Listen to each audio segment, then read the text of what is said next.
Chapter 560. The handsome man in faint golden robes strode over in an unhurried manner. His eyes shone like stars and he exuded an indescribable confidence and composure. Wuxia was riding on the green Luan at full speed, wanting to escape from the great Qian ruins. However, she was stunned when she caught sight of this person. Immediately after, her body shuddered and her eyes were filled with disbelief. "Fellow Taoist Ouyang, how have you been?" The handsome man smiled gently without dodging or retreating. When he saw the green Luan tearing through the air, he welcomed it. Right in front of countless gazes, the handsome man extended his jade-white palm and raised it, pressing gently towards the void before him. The green Luan was extremely fast and turned into a streak of light. However, at that moment it came to a sudden stop. Su Zimo could clearly see the green Luan's body shuddering slightly. The pure-blooded ferocious beast was terrified. Demon beasts had an extremely sharp sense towards danger. The reason why the green Luan had such a reaction was definitely because it sensed a strong sense of danger from this handsome man. In front of the handsome man, the green Luan lowered its head motionlessly, as though it did not dare to meet his gaze. All the cultivators were shocked when they saw that. Who was this person that could subdue a pure-blooded ferocious beast without bloodshed by merely extending his palm? Some of the cultivators shifted their gazes towards the sect badge on the handsome man's waist. Someone recognized the background of the handsome man and could not help but shudder. Taba Feng lamented. Even with his arrogant and condescending personality, he shook his head and sighed gently. To think that a single vermilion fruit would alarm him. The number one perfected being of the North region 30 years ago. Wuxia. Murong Wushuang narrowed her eyes and said word by word. Wuxia bore with her injuries and stood up, cupping her fists. "Greetings, fellow Taoist Shi. Who in the North region would dare to hunt you down, fellow Taoist Ouyang? They truly don't know how to take care of women," Wuxia said with a grin. Wuxia turned back and glared at Su Zimo hatefully. It was only then that Wuxia's gaze landed on Su Zimo. Su Zimo's expression was unchanged and his gaze was deep as he looked at Wuxia, who was not far away calmly without any hint of fear in his eyes. Wuxia smiled and walked over slowly. It was only then that everyone noticed that there was a strange cultivator following behind Wuxia, blindly following him. This person was only at the early stage of Jin Dan. He wore a high-collared robe and a mask that covered all his exposed skin except for his eyes. For some reason, Su Zimo's gaze swept past the masked cultivator, and a strange feeling suddenly welled up in his heart. It was indescribable. In the blink of an eye, Wuxia had already arrived. Su Zimo felt goosebumps all over his body. He finally understood how Qingluan felt. Wuxia exuded an extremely terrifying aura that sent chills down one's spine. Wuxia surveyed his surroundings and asked indifferently, "Who plucked the vermilion fruit?" No one answered. Swish. Swish. However, countless eyes were on Su Zimo. "It's me."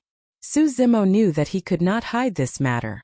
Since he did not want to be complacent, he admitted it frankly. "All right," Wuxia nodded. "Hand over the vermilion fruit and kill yourself here.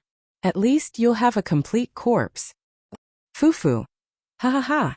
Su Zimo chuckled first before rearing his head in laughter. Suddenly, Taba Feng remarked, "Fellow Taoist Shi, you've got to be careful. This is the famous monster incarnate of Divine Phoenix Island, who has been in the limelight for the past few years. Back then, he defeated all the heroes of the world beneath the human emperor's palace.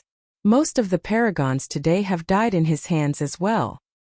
The monster incarnate of Divine Phoenix Island." When he heard those words, Wuxia smiled.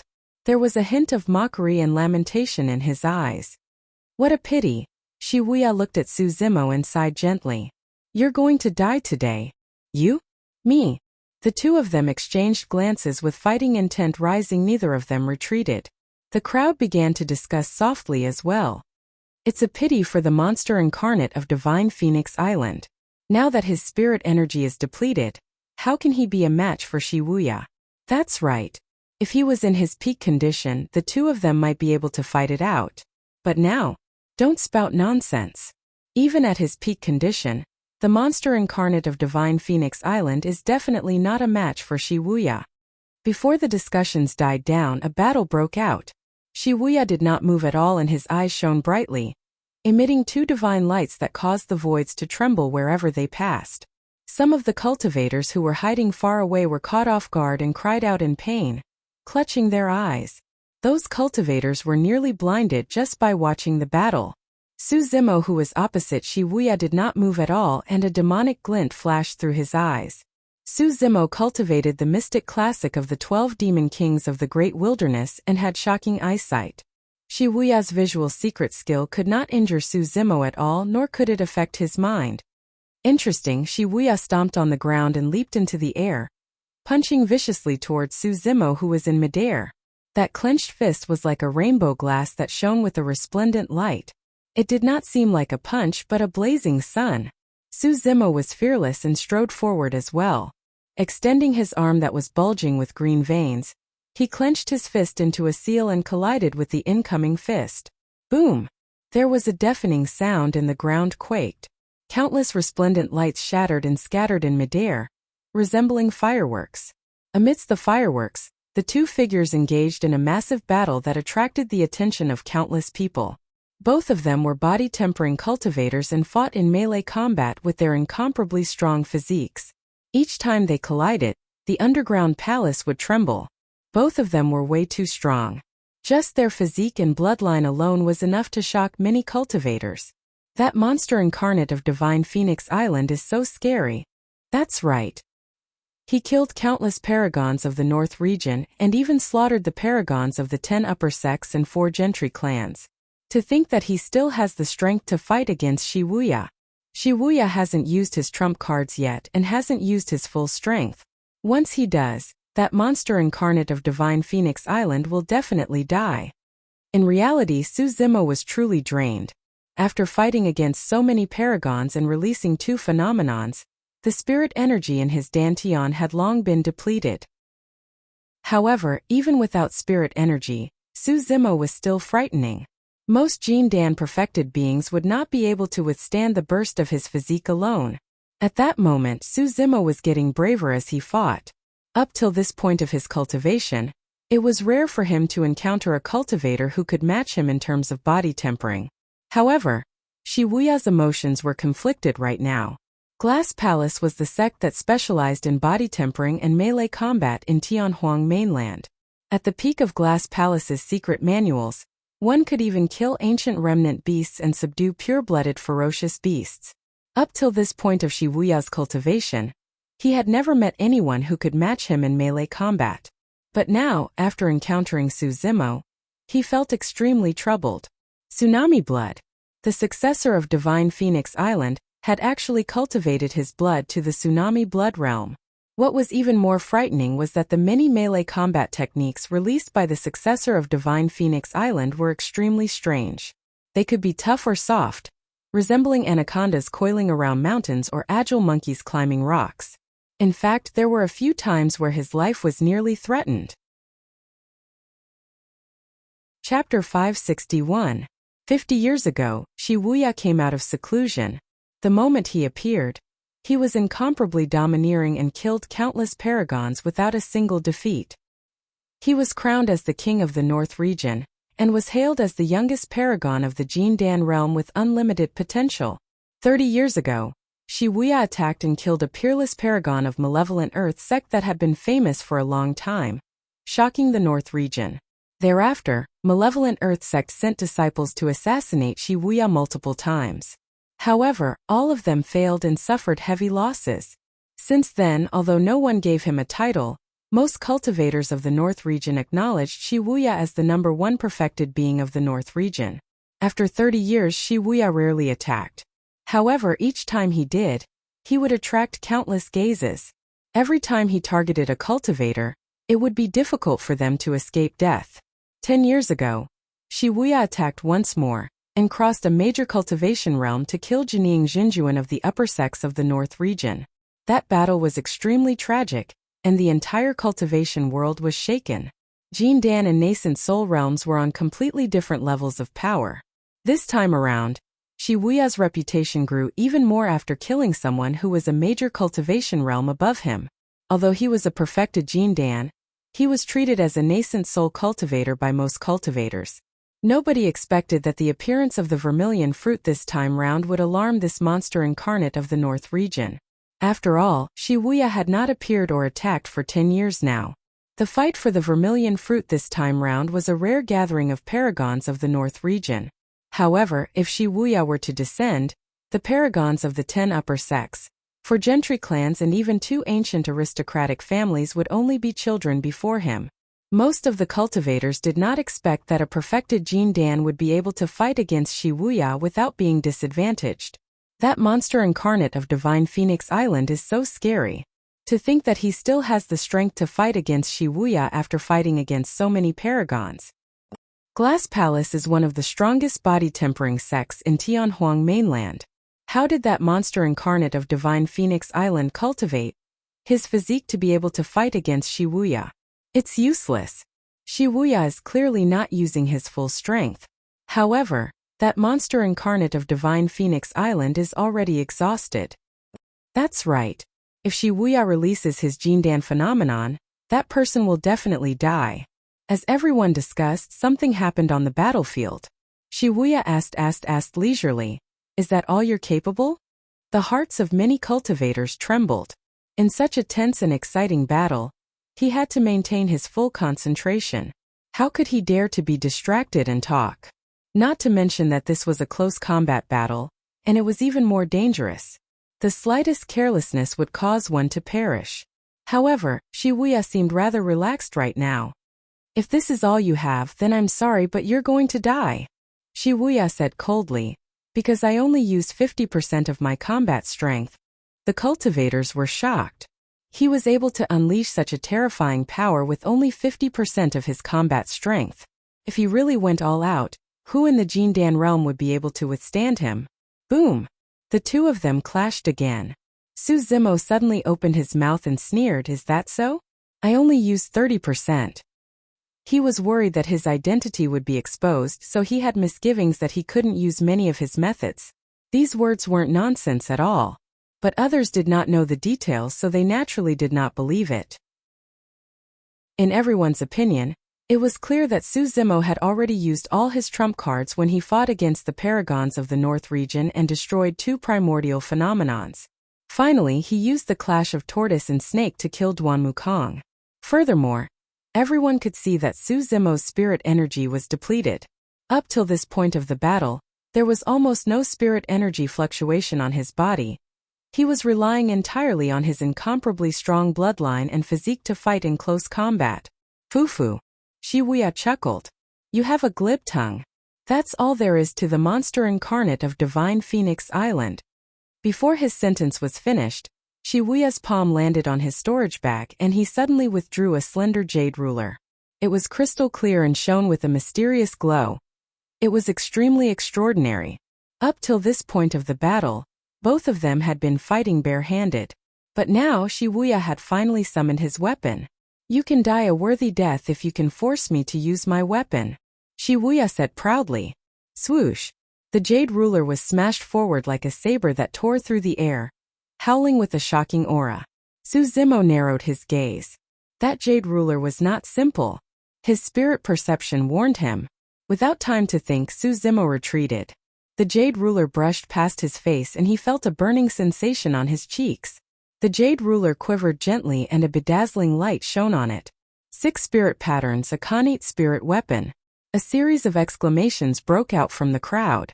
Khanate spirit weapons were way too rare. Even the paragon successors of the 10 upper sects, for gentry clans and 2 ancient aristocratic families, had not summoned them. Although the jade ruler seemed weak, it was an indestructible Khanate spirit weapon. Thankfully, Su Zimo dodged in time. If he had taken it head-on with his bare hands like before, his arm would have been smashed into smithereens. Wuxia summoned his Khanate spirit weapon and instantly gained the upper hand. Striding forward, he closed in and swung his jade ruler, slashing forward. A rainbow light spread out from the jade ruler and descended on Su Zimo's head instantly, as though it could penetrate through everything in the world. Su Zimo had long experienced the might of a Khanate spirit weapon, and did not dare to receive it barehanded. Su Zimo withdrew a saber from his storage bag. The saber quivered gently and 4 spirit patterns shone. It was a supreme-grade spirit weapon. Suzimo swung his saber in reverse and slashed towards the rainbow light released by the jade ruler. Swoosh! The sound of tides surged. Countercurrent stance. Clang! The jade ruler and saber collided, filling the skies with rainbow light and mist. Shatter! Shibuya harumphed coldly and his blood chi burst forth, causing the rainbow light on the jade ruler to shine brightly. Snap! There was a crisp sound. In the blink of an eye, dense cracks appeared on the saber. It was crippled. A supreme-grade spirit weapon was shattered by the jade ruler in Shibuya's hands. Suzimo retreated once more. Shoo! Shoo! Shoo! The saber was shattered into a pile of shards and turned into cold spots of light against the tremendous force, shooting towards Suzimo. Suzimo's pupils constricted violently. The distance between the two of them was way too close. The moment the saber and jade ruler collided, the shards of the saber were already flying towards him. There was no time to dodge at all. Suddenly, a series of crackling sounds could be heard from Suzimo's body. Right in front of countless gazes, that tall figure shrunk into a ball of flesh the size of an infant and spun around. Cling! Clang! The shards of the saber landed on Suzimo's body but did not penetrate. Instead, the sound of metal clashing could be heard. Suzimo took a deep breath and his tendons and bones sounded at the same time. In the blink of an eye, he returned to his burly man form. A series of scratches appeared on his green robes but there were no bloodstains. Through his green robes one could vaguely make out a wisp of golden light. Shibuya's eyes lit up as he came to a realization. That's right. So you're wearing a defensive inner armor. His eyesight was sharp and he could vaguely tell that the grade of Suzimo's inner armor was rather high. There was a high chance it was a perfect grade spirit weapon. Truly, I've searched high and low for it. Coincidentally, I was lacking a defensive spirit weapon and you've delivered it to me. Shibuya could not help but laugh. Let's see how long more you can last.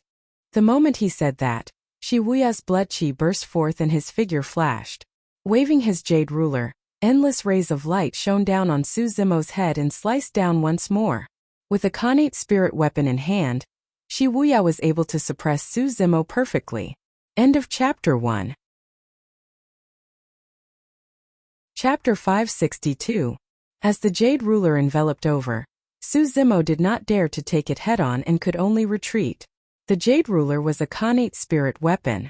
Given the power released by Shibuya, even a supreme-grade spirit weapon would be smashed to smithereens by his ruler, unless he summoned Bloodquencher or the coiling dragon seal. However, it would be difficult to conceal Suzimo's identity if he summoned those two weapons. In Shibuya's hands, the jade ruler shone with a resplendent light. Even with Suzimo's strong physique, he would definitely be severely injured if he was struck by the jade ruler. Suzimo made use of the agility of his movement technique and his tough yet flexible physique to dodge repeatedly. Both of their movement techniques were already at their limits. Although Suzimo was still fine, he had to defend himself. However, if he continued to defend, he would definitely lose. His space to dodge was getting smaller and smaller. He had to make a decision. At that thought, a vicious glint flashed through Suzimo's eyes. Glaring at the incoming jade ruler with a demonic glint, he reached out and grabbed it. You must have a death wish. Shibuya harumphed coldly. Suddenly, Suzimo opened his mouth and hollered, "Fight!" His voice was like thunder and exploded in Shibuya's ears. If it was anyone else, they would have died on the spot from Suzimo's hollering at such a close distance, bleeding from all orifices. Even powerful paragons would be momentarily dazed. However, Shibuya merely frowned and his blood chi surged, suppressing the discomfort in his heart instantly. At the same time, Suzimo's palm landed on his jade ruler. One coil and one tremble. A strange, distorted power was used on the jade ruler. Shibuya's expression changed starkly. He could clearly feel a tearing sensation coming from his palm, and the jade ruler was about to fly out of his hands. His entire arm was contorted and the pain was unbearable. His sleeves could not withstand that power and exploded into shreds. Bam! The jade ruler left his hand and turned into a ray of light, piercing into the wall beside him. Suzimo's movements did not stop. He pressed forward and swung his right arm. The veins on his fist were exposed, and his flesh and blood expanded. It was as if a large seal had descended from the sky, emitting a thick smell of blood. The body is like glass, clear inside and out, pure and unblemished, indestructible. The mantra of the Glazed Heart Sutra flowed rapidly through Shi Wuya's mind. A powerful force erupted. Suddenly, Shi Wuya's body was shrouded with a mysterious glow that resembled glass, flawless and indestructible. Thousand-ton finger. Shi Wuya extended a finger. Spiritual energy gushed out from this finger, as if it had condensed into jade. It contained an extremely terrifying power as it pointed at the incoming seal. Boom! The finger collided with the seal, causing a loud explosion. Su Zimo groaned. A sharp and powerful force erupted, almost piercing through his palm. Shi Wuya did not have it easy either. The seal conjured by Su Zimo's fist nearly snapped his finger. Although the two of them clashed head-on, neither of them retreated and punched once more. Bang! Bang! The two fists intersected and struck the other party's chest at almost the same time. 6 spirit lights shone around Su Zimo's body. The power of the mystic gold silk armor was fully released. Even so, he could still sense the terrifying power surging into his body through the mystic gold silk armor, causing his organs to tremble. Although the mystic gold silk armor was a connate defensive spirit weapon, it was not omnipotent. The inner armor could only defend against as much damage as possible. If the other party was sufficiently strong and terrifying, they could destroy the mystic gold silk armor. Back when he first saw the mystic gold silk armor, it was already damaged with scattered spirit patterns, and even connate spirit patterns were broken into pieces. Exclamation point! Su Zimo spat out a mouthful of blood and staggered in retreat. On the other side, Shi Wuya was motionless and his expression was extremely terrible. Even with his Glass Heart Sutra and his supreme-grade defensive inner armor, he could not defend against Su Zimo's punch completely. A stream of blood flowed down from the corner of Shi Wuya's lips. Both of them were injured at the same time. The crowd was in an uproar. Su Zimo's injury was within everyone's expectations. However, they did not expect Shi Wuya to be injured as well. It's a pity for that monster incarnate of Divine Phoenix Island, Mu Dongqing suddenly remarked from afar. Why? Bai Yuhan was puzzled. Mu Dongqing replied, given that person's talent, if he were to cultivate to perfect a Jin Dan and fight Shi Wuya in his peak condition, it would be hard to tell who would win.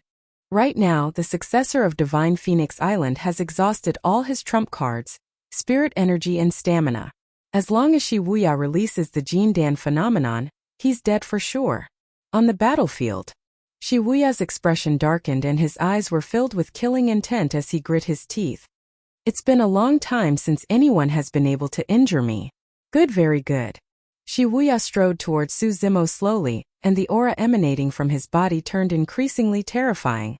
Let me show you my Jin Dan phenomenon. Glass Divine Light. The moment he said that, a series of bedazzling colorful halos shone around Shi Wuya's body in a bedazzling manner. Glass Divine Light. 13th place on the previous phenomenon ranking. This was a truly powerful phenomenon that had been passed down through the ages and was ranked in the top 20 of every phenomenon ranking. You should be proud that you can die to Glass Divine Light. Standing in midair, Shi Wuya looked down at Su Zimo from above as though he was looking at an ant. Fufu. Su Zimo laughed. Many cultivators froze for a moment, thinking that Su Zimo had gone mad. Under such circumstances, no matter who it was, they wouldn't be able to laugh. How do you think I managed to suppress the paragons of the immortal, Buddhist and fiend sects beneath the human emperor's palace? Su Zimo said coolly as a scarlet inner core circulated slowly in his chest. His eyes lit up and his black hair fluttered without any wind, emitting a terrifying aura. The expressions of many cultivators changed starkly. Demonic chi? Pus. He's a demon. The rumors are true. There were way too many rumors about the monster incarnate of Divine Phoenix Island. Many of them were too bizarre and cultivators who had not witnessed it personally would not believe them. It was only at this moment that everyone realized the meaning of the word, monster incarnate. Crackle. Pang. Pang. Pang. Su Zimo's tendons and bones rang together as his flesh expanded. Right in front of everyone, Su Zimo's blood chi burst forth and his body expanded. In the blink of an eye, He was 100 feet tall and resembled an indomitable fiend celestial with a torrential ferocious aura. Green veins popped up on his body and extended like snakes. Every single inch of his muscles protruded slightly and coiled together, shimmering with a metallic luster. It was indestructible. One after another, lifelike ancient demons with sharp fangs and claws surrounded that terrifying body. Wild ox, stone bear, anaconda, sanguine ape. Each of the great demons glared with bloodshot eyes, filled with murderous intent. Roar! Many ancient demons let out enraged roars that shook the heavens and earth. Many cultivators felt their hearts skip a beat, and they kept silent out of fear. Standing in the middle of the 7 ancient demons, Su Zimo was like a divine being with a blazing gaze and a domineering aura. Even against Shi Wuya's Jin Dan phenomenon, he was not disadvantaged. Chapter 563. Heavens, what's that? A series of exclamations could be heard from the crowd. The paragons of the North region were shocked. They had never seen something as such up till this point of their cultivation. The figure that was 100 feet tall stood on the battlefield like an indomitable divine being with a torrential might that blanketed the surroundings. In front of that divine being, Shi Wuya was as insignificant as an ant. If not for the support of the ancient phenomenon, Shi Wuya's aura would have been completely suppressed by the monster incarnate of Divine Phoenix Island. So it's a beast. Shi Wuya channeled the Jin Dan with all his might, and the power of the phenomenon surged and glass divine light shone brightly. The ancient phenomenon merely released streams of rainbow light. Although it did not seem like it had a majestic aura, its might was extremely terrifying. Any cultivator that came into contact with the rainbow light would have their flesh crystallized instantly like ice without any life force. A single touch would cause them to explode into dust. Most spirit weapons would shatter on the spot when they were enveloped by the rainbow light. Even supreme-grade spirit weapons were not spared. The fact that it was called a divine light was proof of the might of the ancient phenomenon. Its divine might was so vast that even ghosts and gods would have to flee. Under normal circumstances, even pure-blooded ferocious beasts would not be able to defend against the killing power of the glass divine light. However, Su Zimo cultivated the mystic classic of the 12 demon kings of the great wilderness. This was the foundation that Dai Yu left for him to establish himself in the cultivation world, and was also the cornerstone for him to enter the cultivation world. It was because of this supreme demon classic that Su Zimo was able to defeat many paragons beneath the human emperor's palace and fight against the sealers before finally entering the human emperor's palace. Although Su Zimo had just formed his inner core, the terror of the mystic classic of the 12 demon kings of the great wilderness was already revealed. The 7 ancient demons circled around with a scarlet demonic chi that was extremely rich rumbling. The demonic chi and glass divine light came into contact and collided. Buzz! Buzz! A shuddering sound echoed from the center of the battlefield. The two completely different powers were corroding one another, and neither was willing to submit to the other. A series of terrifying shockwaves spread through the voids. The expressions of Tabafeng, Murong Wushuang and the others changed starkly as they retreated hurriedly. Some of the cultivators who were unable to dodge in time were affected by the aftershocks of the two types of power. Their bodies exploded on the spot, and they perished. The battle between the two monstrous geniuses had turned the center of the battlefield into a forbidden zone. Roar! The 7 big ancient demons roared in unison, their voices deafening. The cultivators who were closer to him were stunned and fainted on the spot. Demonic chi rumbled and a torrential ferocious aura surged. The 7 ancient demons opened their bloodied mouths and thick saliva flowed between their teeth as they lunged toward Shi Wuya. Puff! Puff! Puff!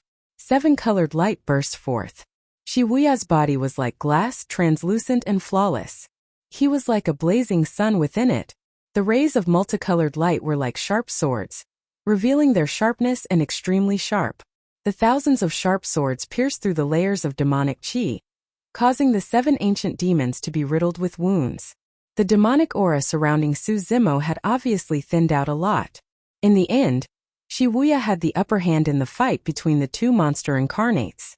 No matter what, Shi Wuya was a perfected Jin Dan cultivator.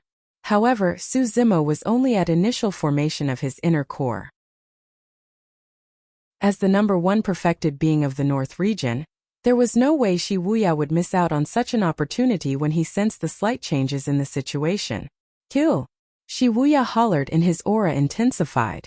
The glass divine light in his hands condensed slowly, forming a sparkling and translucent saber. Slay! Swash!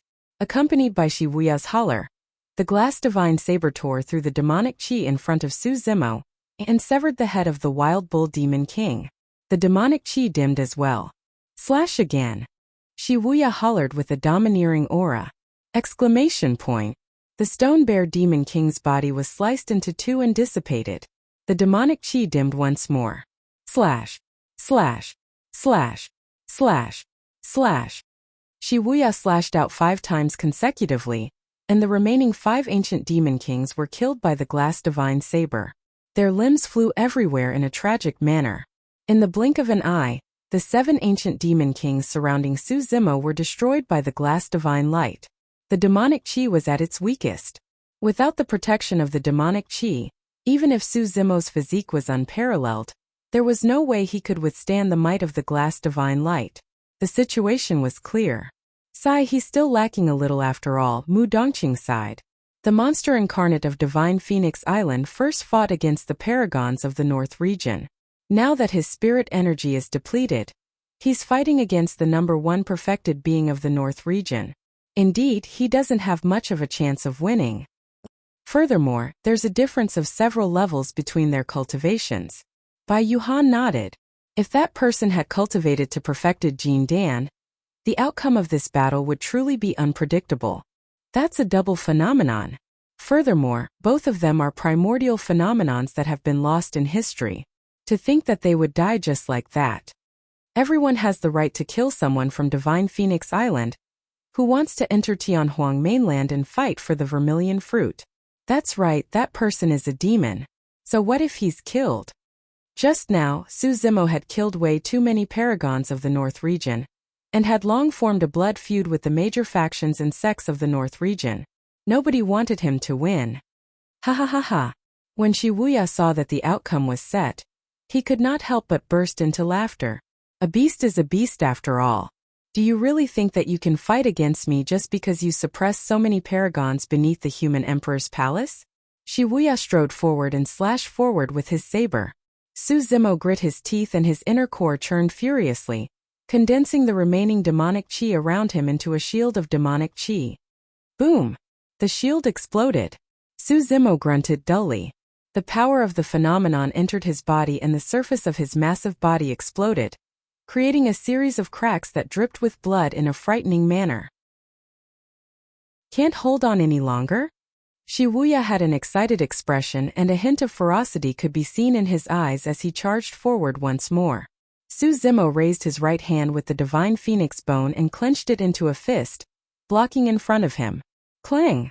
The sound of metal clashing echoed. Although the glass divine light did not shatter the divine phoenix bone, the light splattered and landed on Su Zimo's exposed arm, slicing off pieces of crystallized flesh. Su Zimo's face was drained of color as he spat out a mouthful of blood. Although the divine phoenix bone was indestructible, it was not omnipotent. He could not control the divine phoenix bone. He could not release the true power of the divine phoenix bone as well. Die! Shi Wuya bellowed once more in an overbearing manner. The glass saber descended from the skies, as though it wanted to slice through the voids and sever all living beings before it. Am I going to lose just like that? Against the suppression of the immense power, Su Zimo's features were contorted as he howled internally, I'm indignant. On the surface, this was a fight between 2 paragons. However, in reality, it was more like a fight between immortals and demons. It was more like a fight between Dai Yu's legacy and the legacy of the ancient super sects. Given Dai Yu's personality, there were some things that she would definitely not say to Su Zimo. However, Dai Yu was using her actions to express her intentions. If fate doesn't allow you to cultivate immortality, I'll change your fate for you. If Iridescent Cloud's palace doesn't want you, I'll impart to you my capabilities, so that you'll be stronger than all the successors of the super sects in this world. That was Dai Yu's pride. It was also Su Zimo's pride. Chapter 564. 8 years ago. Yu transformed into a butterfly and disappeared without a trace ever since.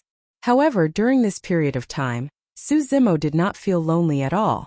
Perhaps Yu was watching him the entire time in a certain world. Furthermore, Su Zimo was certain that his future was not in Tianhuang mainland. One day, he would break through the void before him and head to that foreign world to chase after Yu. To meet her once. To stand before her and tell her, "I'm here." Even if there were countless obstacles ahead. Even if it was an endless purgatory and even if there were countless strong enemies blocking his path, Su Zimo's determination could not be shaken. At the thought of Yu, Su Zimo felt a sense of heroism. At the thought of Yu, he could not help but recall her domineering methods. How could he lose to the mystic classic of the 12 demon kings of the great wilderness? How could Yu lose? How could I lose? I'm not convinced.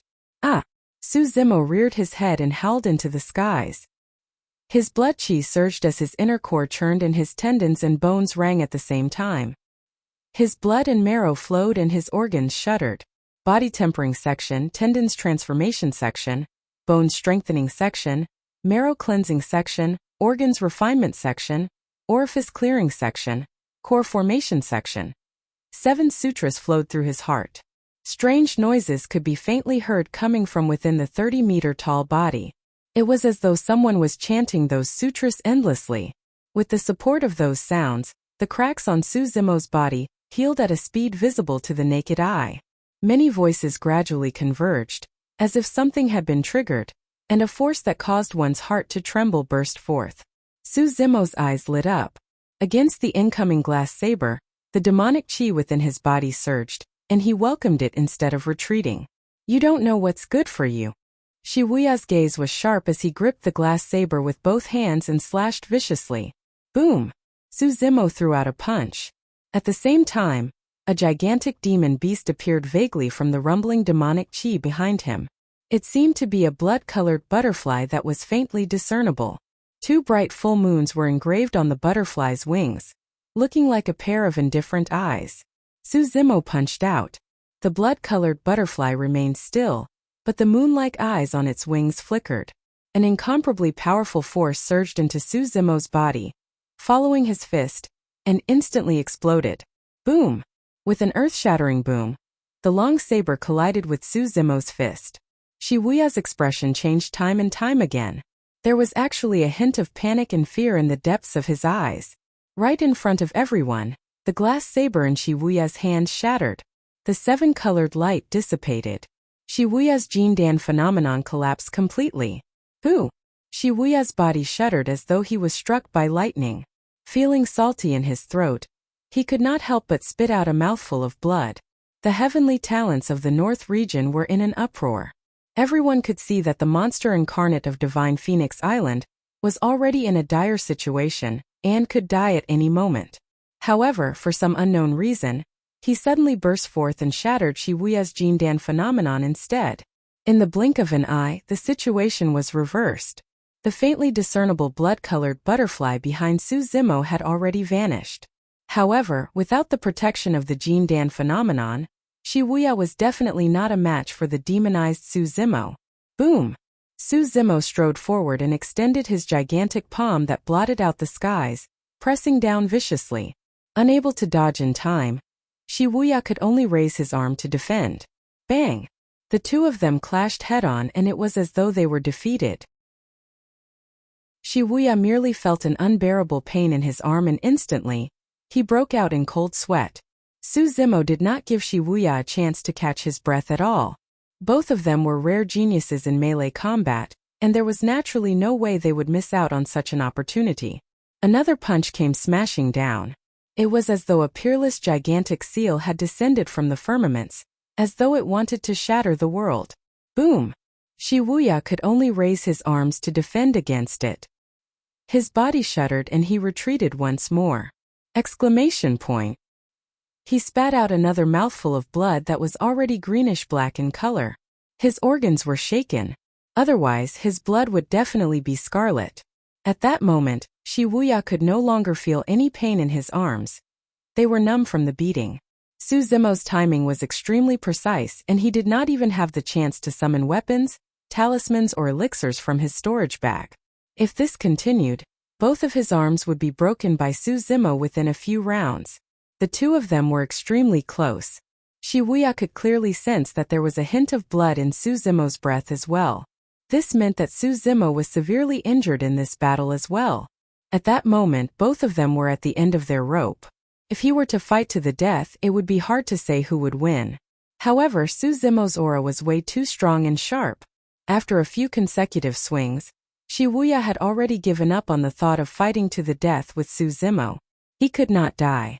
His lifespan was less than 100 years. He was the number one perfected being of the North region, and his future was immeasurable at such a young age. As long as Shi Wuya willed it, he could even advance to the nascent soul realm. Of course, there was no way he could break through in such an intense battlefield. It was a qualitative leap from the Jindan realm to the nascent soul realm. Even if he was an unprecedented paragon, there was no guarantee of success. Breaking through on the battlefield was no different from suicide. If he was disturbed, he would die on his own without the need for anyone else to do anything. Suddenly, Shi Wuya hollered, "What are you guys waiting for? This beast's blood chi is weak and he's only strong on the outside. You guys can kill him right here with a casual attack." His statement was proof that Shi Wuya had already lost. The reputation that he had built up over the years was about to plummet. However, compared to his life, Shi Wuya no longer cared. As long as he survived, he would be able to obtain the vermilion fruit and take away all the protection on Su Zimo. His combat strength would definitely rise to a whole new level. At that time, he would even have a high chance of entering the top 10 of the phenomenon ranking after entering the intermediate ancient battlefield. He might even be able to fight against the number 1 of the phenomenon ranking, Dean. He was going to reclaim the reputation and dignity that he had lost today personally. Nobody moved. Even the masked man who came with Shi Wuya did not make a move and merely watched everything with a cold gaze. He had his own selfish motives as well. Initially, Shi Wuya was suppressing him, and he would never be able to make a name for himself. He would never be able to compare to Shi Wuya in terms of the resources of the sect. But now, if Shi Wuya died and the monster incarnate of Divine Phoenix Island was severely injured, he would have a high chance of becoming the final victor and obtaining all the treasures. There were only 2 reasons why the others did not move. On the one hand, the paragons of the North region were still fearful of Su Zimo and had lingering fears. On the other hand, everyone was still observing. In a fight between 2 tigers, one was bound to be injured. The wisest choice for everyone was to sit back and watch the tigers fight. Now was not the best time to make a move. Although Tabafeng, Murong Wushuang and the others were expressionless on the surface, they were secretly delighted. Up till this point of the fight for the vermilion fruit, there had been many twists and turns. Now there were some subtle changes to the situation. Initially, it was already extremely fortunate for them to be able to survive, and there was no chance of them obtaining the vermilion fruit. But now the situation had taken a turn for the better. Every single one of them could be the biggest winner. Chapter 565. The old man from Glass Palace stood in the pavilion with his hands behind his back expressionlessly, looking in the direction of the Great Qian ruins with an indifferent expression.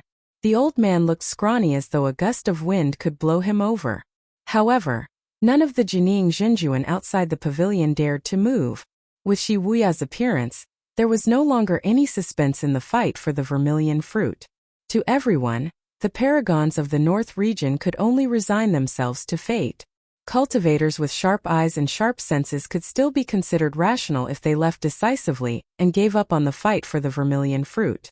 However, if they wanted to fight against Shi Wuya for the vermilion fruit, they would be courting death. The Jining Jinjuan of Duanmu clan had a grim expression. Duanmu Kong was definitely the most talented perfected Jindan in the past 500 years of the Duanmu clan, and swept through all cultivators of the same cultivation realm.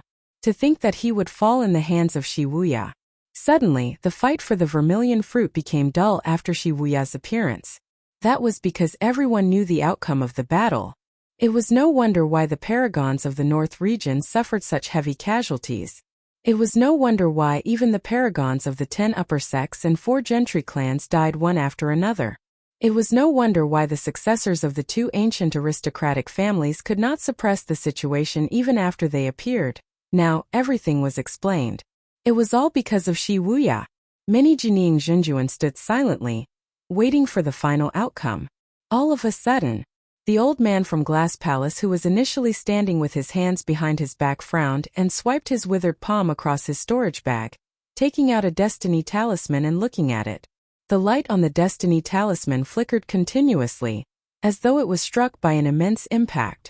The old man from Glass Palace narrowed his eyes and a cold glint shone in his murky eyes. The young master seems to be in trouble. There's actually a paragon in the North region who can fight against the young master as such? The moment that thought crossed the mind of the old man from Glass Palace, the light on the destiny talisman flickered. After pausing for a moment, the light on the destiny talisman dimmed gradually. The expression of the old man from Glass Palace changed. This was no longer pure trouble. Shi Wuya seemed to be in an unprecedented danger and could die at any moment. The abnormality of the destiny talisman attracted the gazes of the other Jining Zhenjuan as well. Restlessness began to spread from the crowd. What's going on? This life talisman belongs to Shi Wuya? That should be the case. Judging from the old man's expression, he seems to be very concerned. Who in the North region can threaten Shi Wuya? I'm not sure.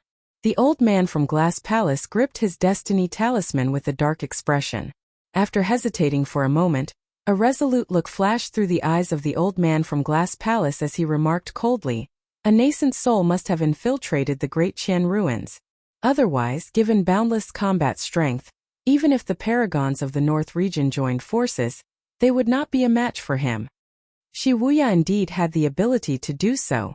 However, it was impossible for Jining Zhenjuan to infiltrate the Great Qian ruins.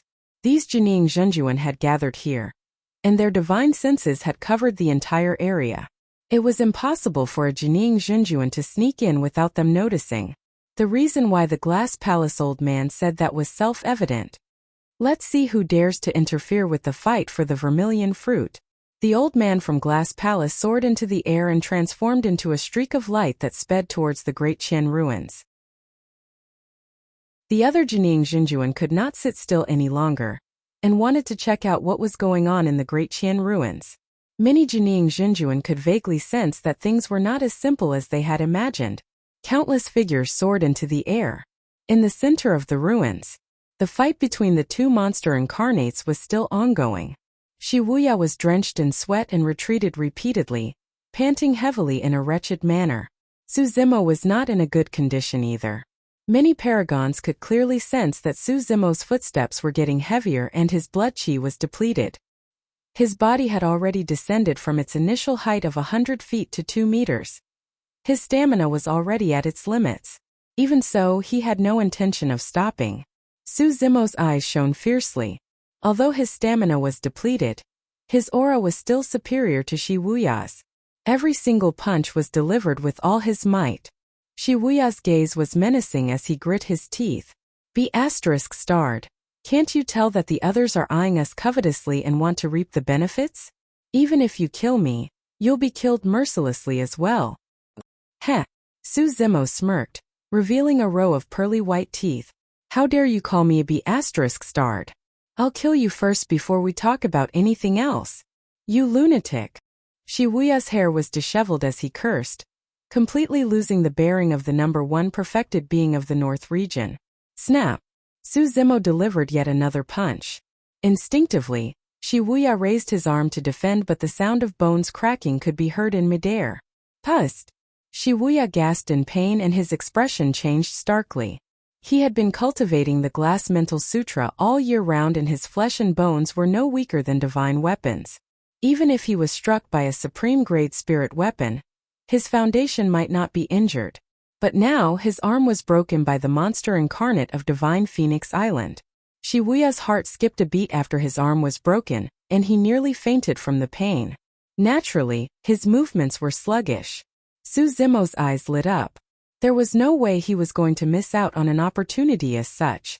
Su Zimo closed in and arrived before Shi Wuya in a flash with a single step. Ah! Shi Wuya roared and used the last of his strength to bend his elbow.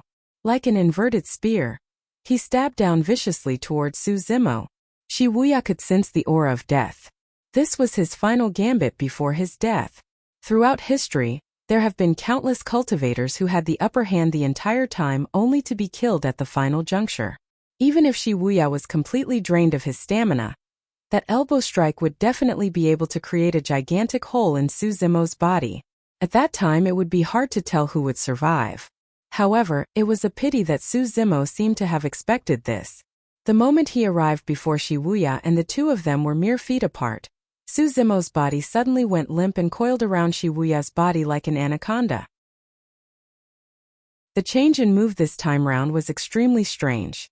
Suzumo's fighting style had always been firm and unyielding. Now that there was such a change, Wuxia's final gambit was for naught. At that moment, Suzumo's body coiled around Wuxia's body and he took a deep breath. In the eyes of many paragons, it was as though there was truly an anaconda coiling around Wuxia's body. It was sucking in air and its body expanded, rearing its head and shrieking as though it wanted to devour the sun and moon. Anaconda coiling. It was a killing move from the mystic classic of the 12 demon kings of the Great Wilderness. This move utilized the flexibility of tendons to their limits. Thud, thud, thud, thud, thud. A series of sounds echoed from Suzumo's body, as though an ancient god of war was pulling a bowstring. Wuxia could not move at all. His mouth was wide open and strange sounds could be heard coming from the depths of his throat, as though he was trying to breathe. One of the reasons why anaconda coiling was a killing move was because it could cause one to suffocate. Wuxia's eyeballs bulged and were bloodshot. After a long period of suffocation, his entire face was a frightening purplish-green color. Crack, crack. A series of cracking sounds could be heard. Wuxia's tendons and bones were crushed by Suzumo's anaconda coiling. This body that could be considered as perfect was already distorted beyond recognition.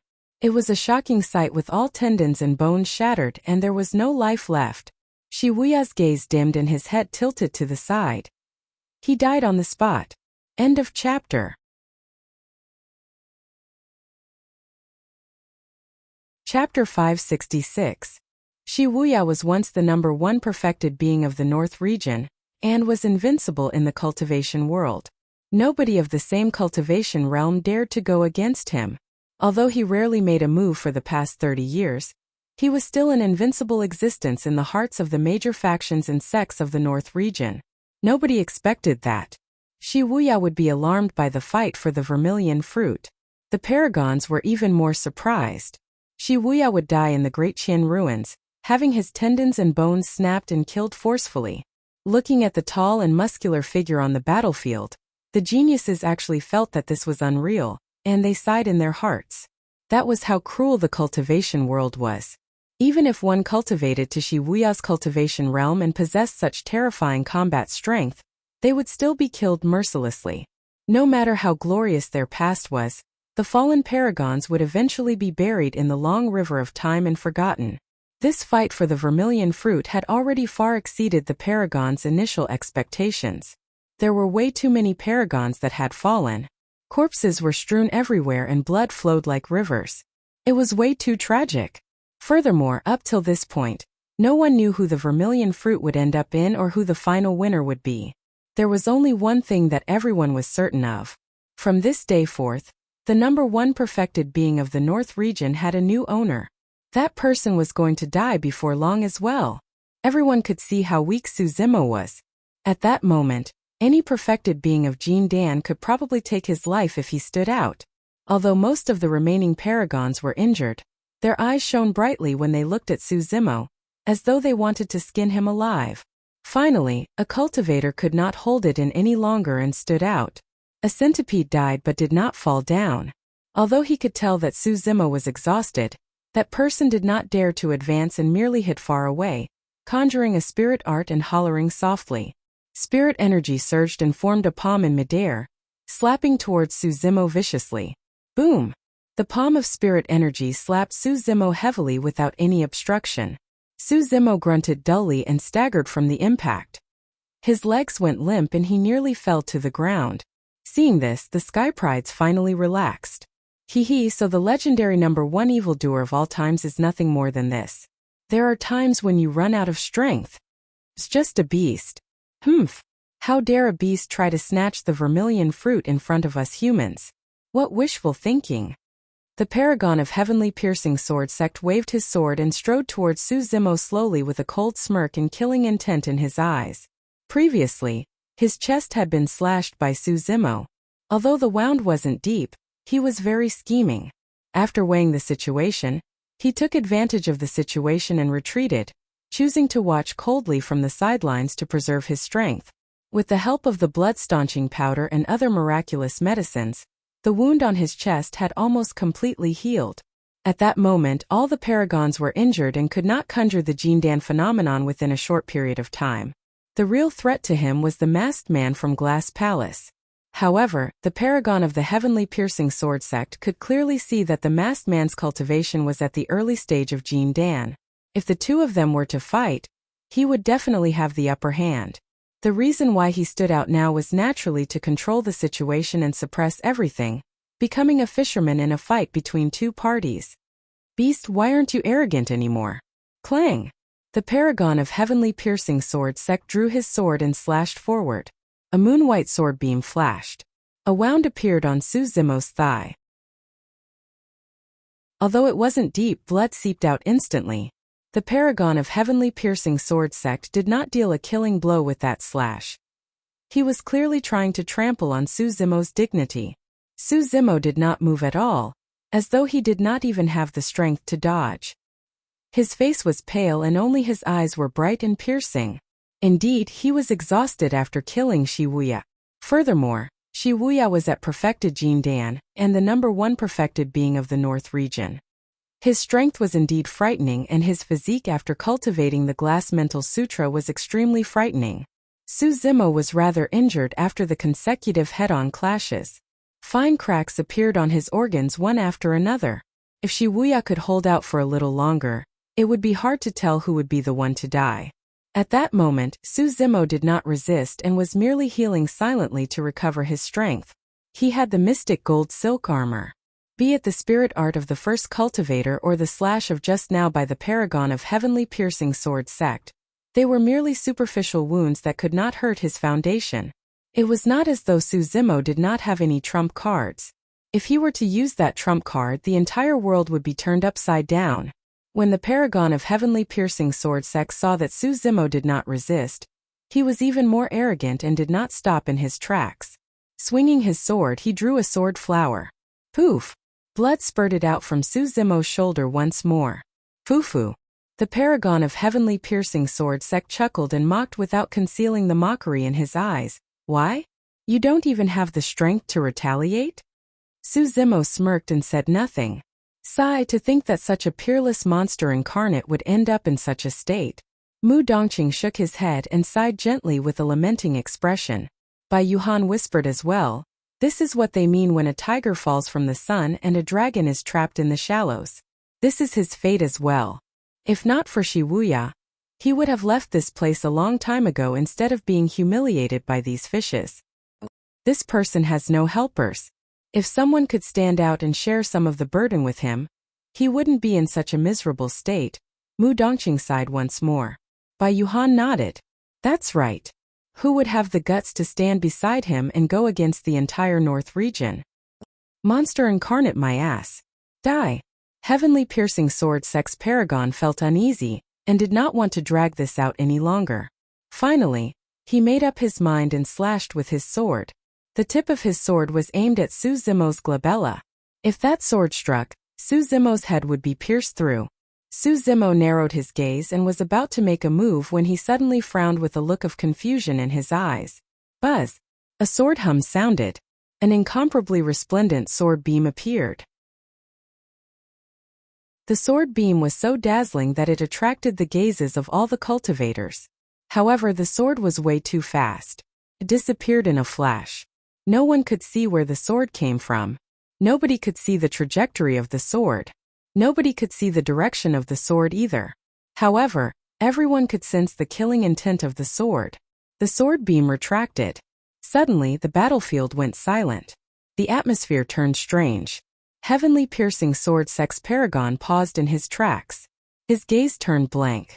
After a short pause, the long sword in his hand fell to the ground. A thin line of blood appeared on his throat, growing bigger and clearer. Poof! A blood mist spewed out. Heavenly piercing sword sex paragon fell stiffly. He was dead. The paragons were in an uproar. Many cultivators looked around trying to find the person who attacked. There were not many sword cultivators in the North region. There were even fewer sword cultivators who could pose a threat to heavenly piercing sword sect and cultivate such a terrifying sword technique. Tabafeng and Murong Wushuang glared at a black-robed man in the crowd with conflicted expressions. They were shocked, surprised, and mostly confused. The black-robed man wielded a pitch-black sheathed sword in his left hand and slowly walked out of the crowd step by step. Surveying his surroundings, the black-robed man's gaze was empty as though he could not focus. He said slowly, "If you want to kill him, you'll have to get through my sword first."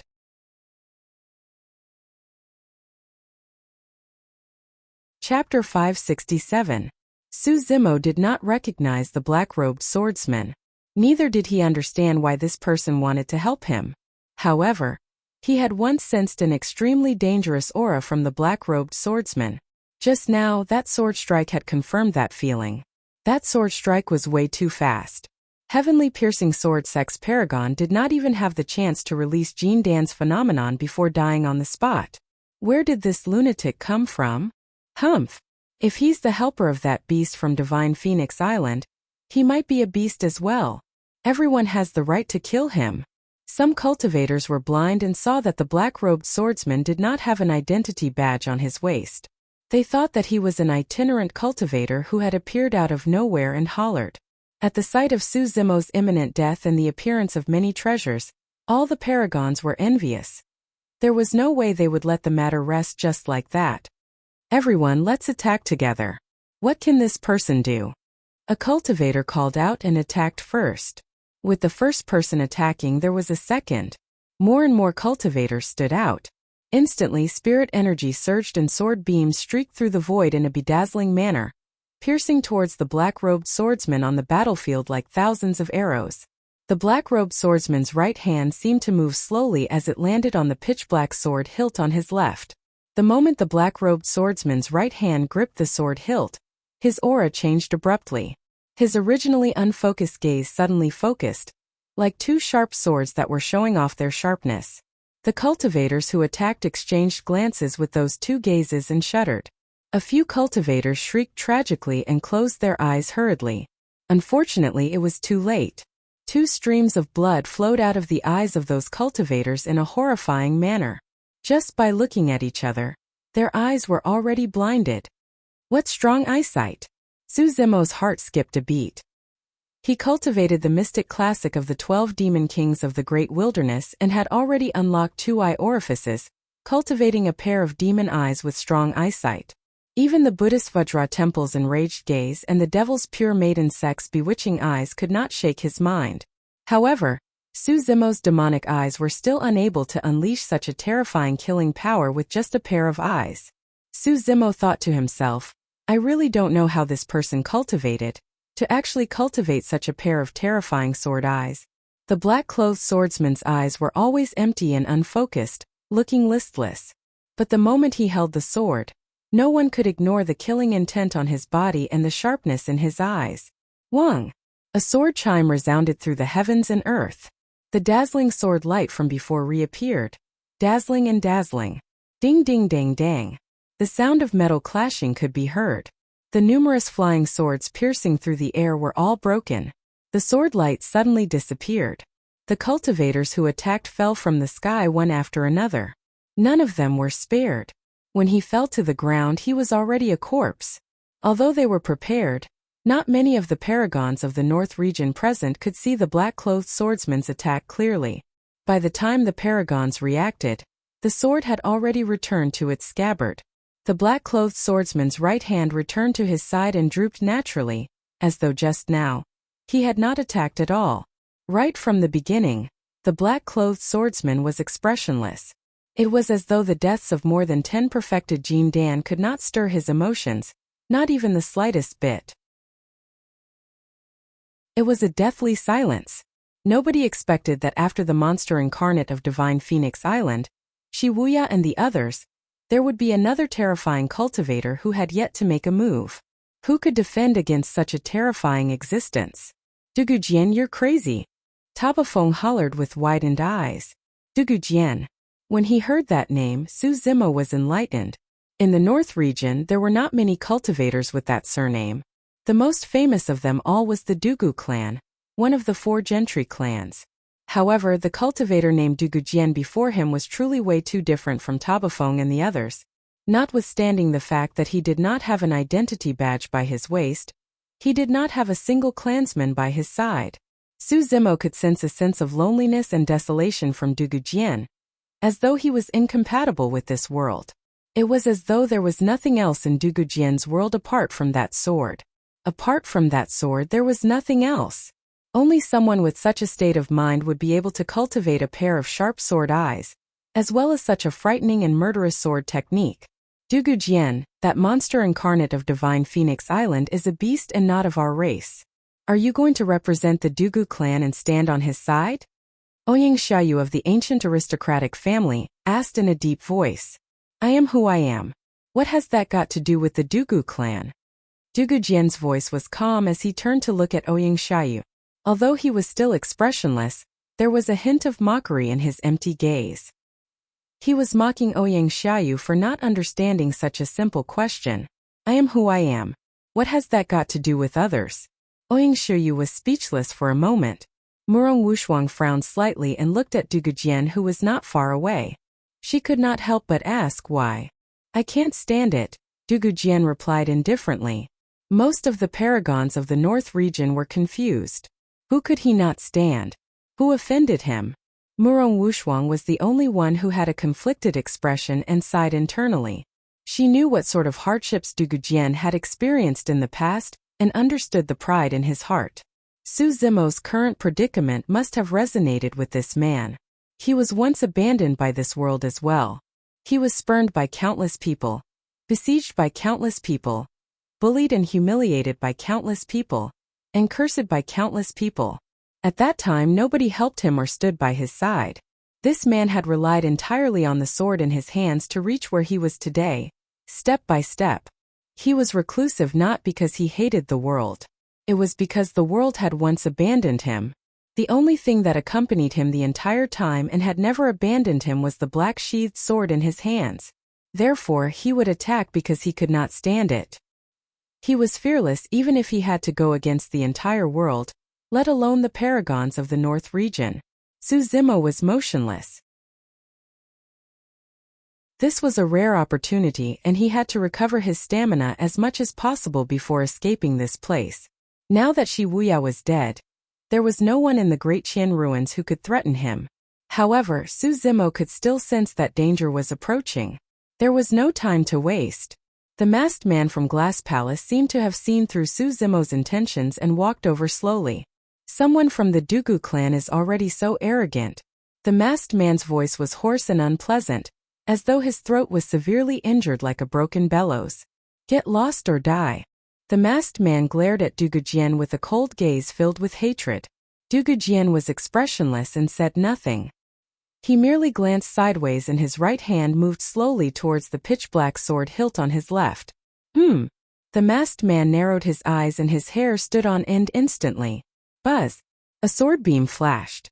Dugujian did not say anything and merely replied with the sword in his hands.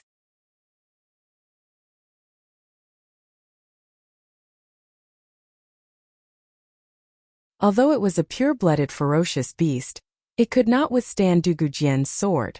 Although the wound was not deep, the moment the sword qi entered its body, all life within its body was destroyed in the blink of an eye. The green luan fell. Ouyang Xiaoyu's face was pale and her eyes were filled with rage as she said hatefully, Dugujian, how dare you injure my spirit beast? Dugujian did not reply. Another sword light flashed. Poof! Ouyang Xiaoyu's chest flushed red and her eyes dimmed gradually. She was a proud daughter of the heavens to begin with, and was born into an ancient aristocratic family. Any cultivator who saw her would feel ashamed of their inferiority. There were very few cultivators who could steel themselves to attack her. Unfortunately, she met Dugujian. In Dugujian's eyes, Ouyang Shuyu was nothing more than an ordinary cultivator. So what if he killed her? It was no big deal. The proud daughter of an ancient aristocratic family fell from midair and was already dead by the time she hit the ground. Boom! At the end of the day, Dugujian had expended quite a bit of mental energy to protect Su Zimo and kill Ouyang Shuyu. The masked man seized the opportunity to strike. Boom! A flawless arm tore through the air and clenched into a fist that resembled a steel hammer, releasing an extremely terrifying power instantly. Dugujian's expression was unchanged. He did not have time to raise his sword and could only punch back. Bang! The two fists collided. Snap! The sound of bones cracking could be heard. Dugujian's wrist was twisted at an extremely exaggerated angle. It was broken by a single punch from the masked man. Glass Palace specialized in body tempering techniques the most in the cultivation world. Even if the disciples of Glass Palace were not Wuxia, their physiques and melee combat abilities were definitely not something ordinary cultivators could imagine.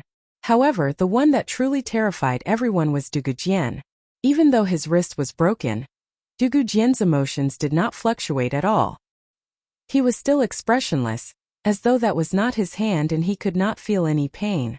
He was way too calm. He was so calm that there was no hint of panic from Dugujian. Even though his wrist was broken, Dugujian did not stop and slashed in reverse, not giving the masked man a chance to continue his pursuit. The masked man retreated slightly slower and a bloody gash appeared on his chest. Poof! The masked man's expression changed once more as he spat out a mouthful of blood. He could clearly feel countless extremely sharp sword cheese rushing into his body, trying to cut and tear apart his flesh, blood, bones and internal organs. He hurriedly channeled his blood qi to suppress it. After spitting out a mouthful of blood, he finally stabilized his injuries and expelled the sword qi.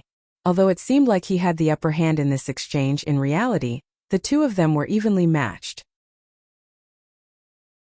The only effect of his broken left wrist on Dugujian was that he could no longer grip his scabbard with his left hand.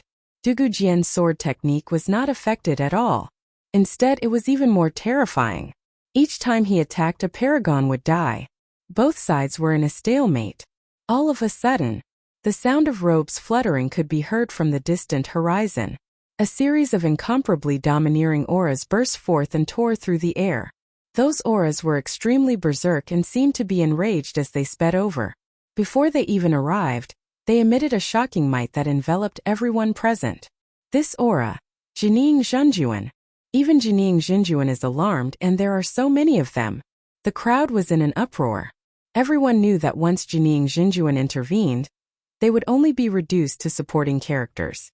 No one knew who would obtain the vermilion fruit, and it would ultimately depend on the capabilities of Jining Zhenjuan. The only thing everyone was sure of was that someone was going to die. That person had killed way too many paragons of the North region and offended almost all the factions in the North region.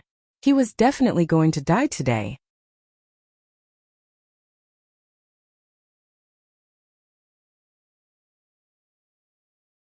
Very good, very good.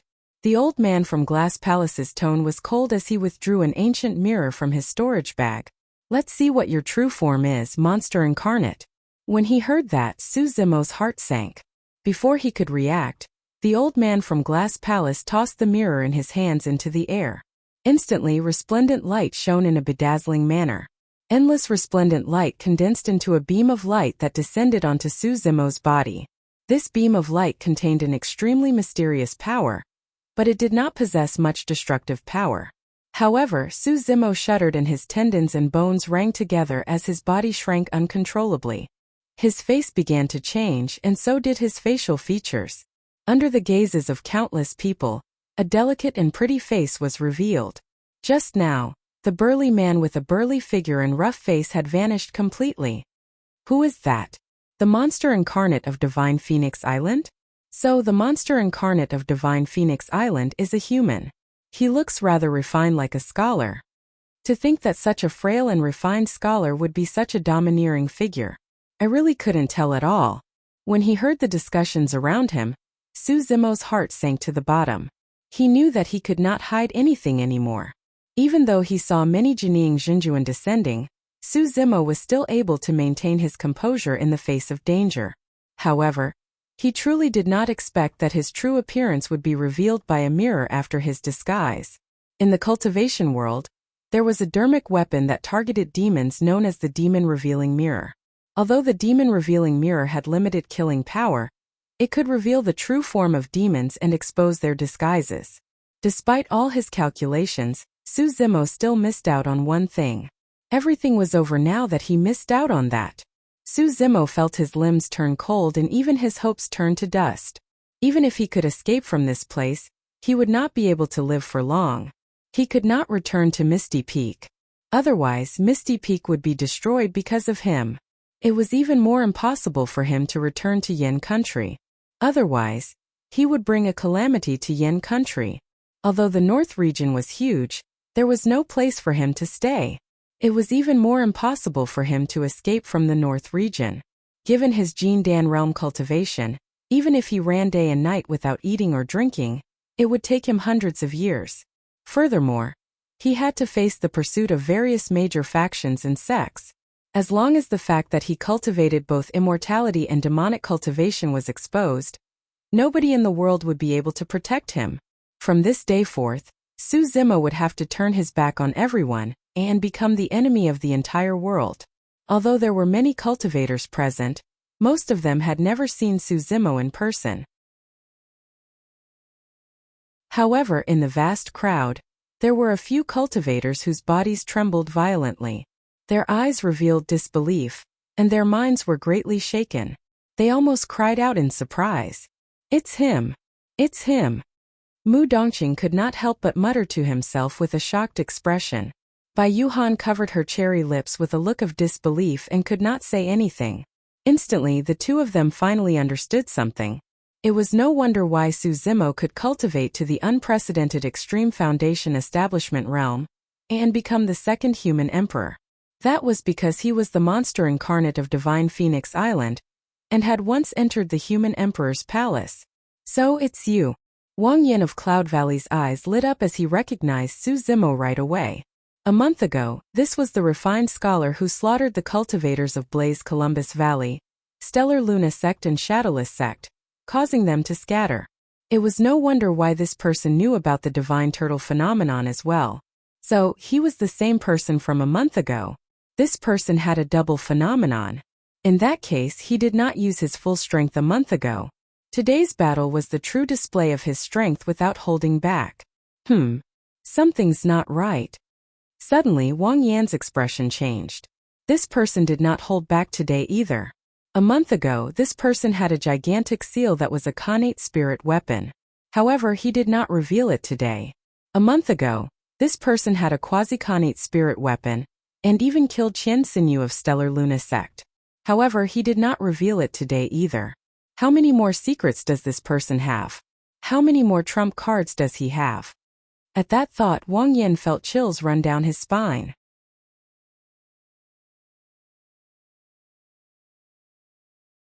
Chapter 570. The masked man from Glass Palace was stunned for a moment when he caught sight of Su Zimo's true appearance. Thereafter, his eyes shone with endless hatred and he could not help but laugh with a menacing expression. Fufufu ha ha ha ha. His laughter was hoarse and deep, as though he was a devil from hell. "So it's you." The masked man had a venomous gaze as he snarled. "Su Zimo, do you still recognize me?" "Su Zimo? I seem to have heard that name somewhere before. It's somewhat familiar." A commotion broke out in the crowd. "I heard that he's a disciple of a major sect in the territory of Great Zhou. He cultivated to the Extreme Foundation Establishment realm and is known as the second human emperor. His name is Su Zimo." "Oh, it's him. I've heard of him. I've heard of him as well. I heard that he was in the limelight in the ancient battlefield as well. He obtained the inheritance of the Saber Emperor, destroyed Poison Sect single-handedly and killed cultivators of Glass Palace and Malevolent Earth Sect. Back then, the monster incarnate of Divine Phoenix Island appeared and stole his limelight in the ancient battlefield. To think that the two of them were the same person. Now that things had come to this, Su Zimo calmed down instead. Su Zimo's gaze was dark as he looked at the masked man's face for a moment, as though he wanted to make out something. "Why, you can't recognize me?" The masked man smiled and his ugly face looked even more frightening. "Pei Chunyu?" Su Zimo raised his brows slightly. The Glass Palace cultivators who could recognize him instantly were all dead in the ancient battlefield. There was only one person whose whereabouts were unknown: Pei Chunyu. "That's right. It's me." Pei Chunyu grit his teeth and said hatefully, "It's all thanks to you that I ended up in this state. The heavens have taken pity on me and I've finally found you." Every single word of Pei Chunyu was filled with endless hatred, as though he wanted to tear Su Zimo into pieces. Back in the misty valley of the ancient battlefield, he fed the beast with his body and took a huge risk to hide in the stomach of a cloud-seeking leopard. That was the only reason why he managed to escape. At the same time, he was corroded by the powerful gastric juices of the cloud-chasing panther, and his face was unrecognizable. During these past few days, he had lost count of how many times he would be frightened awake by that delicate and pretty face in the middle of the night, causing his entire body to tremble and sweat profusely. This face, this figure, had already become his nightmare. He couldn't get rid of it. "Su Zimo, you were invincible in the primordial battlefield and undefeated among your peers. I'm sure you never thought that this day would come, right?" Pei Chunyu said coldly, "I've sworn countless times that I'll make you pay for everything that happened to me 100 times over. I'm going to make you beg for death. I'm going to torture you day and night without a single moment of rest." The Sky Prides felt their hair stand on end. Just how much hatred did one have to possess to be able to utter such words? Su Zimo didn't say a word as he silently healed himself and recovered his strength. When he heard Pei Chunyu's words, Su Zimo smirked mockingly. He looked at Pei Chunyu as if he was looking at a pitiful worm. It was that gaze that triggered Pei Chunyu once more. "Su Zimo!" Pei Chunyu hollered and clenched his fists so tightly that they crackled. With a menacing expression he said coldly, "Don't get cocky. Not only am I going to torture you, I'm going to capture all your loved ones and torture them viciously right in front of you.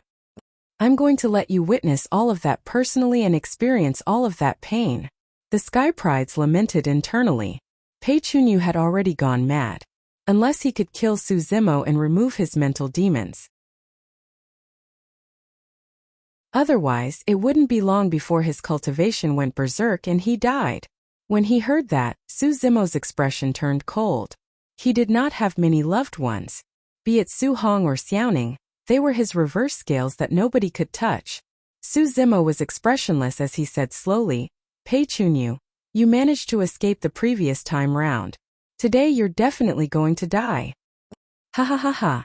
Pei Chunyu reared his head in laughter, as though he had heard the funniest joke in the world.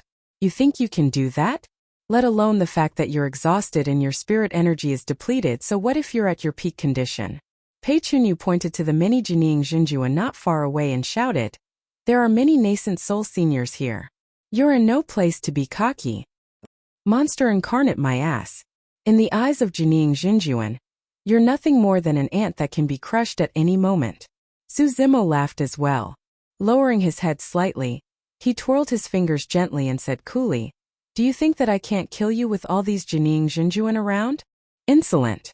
The old man from Glass Palace suddenly spoke and hollered from the depths of his throat. His voice was like a great bell, like a sudden clap of thunder. Many perfected Jindan shuddered as though they were struck by lightning. Their eyes glazed over as they collapsed limply. Su Zimo's expression was unchanged, merely swaying slightly. He cultivated both immortality and demonic cultivation, and had a strong physique.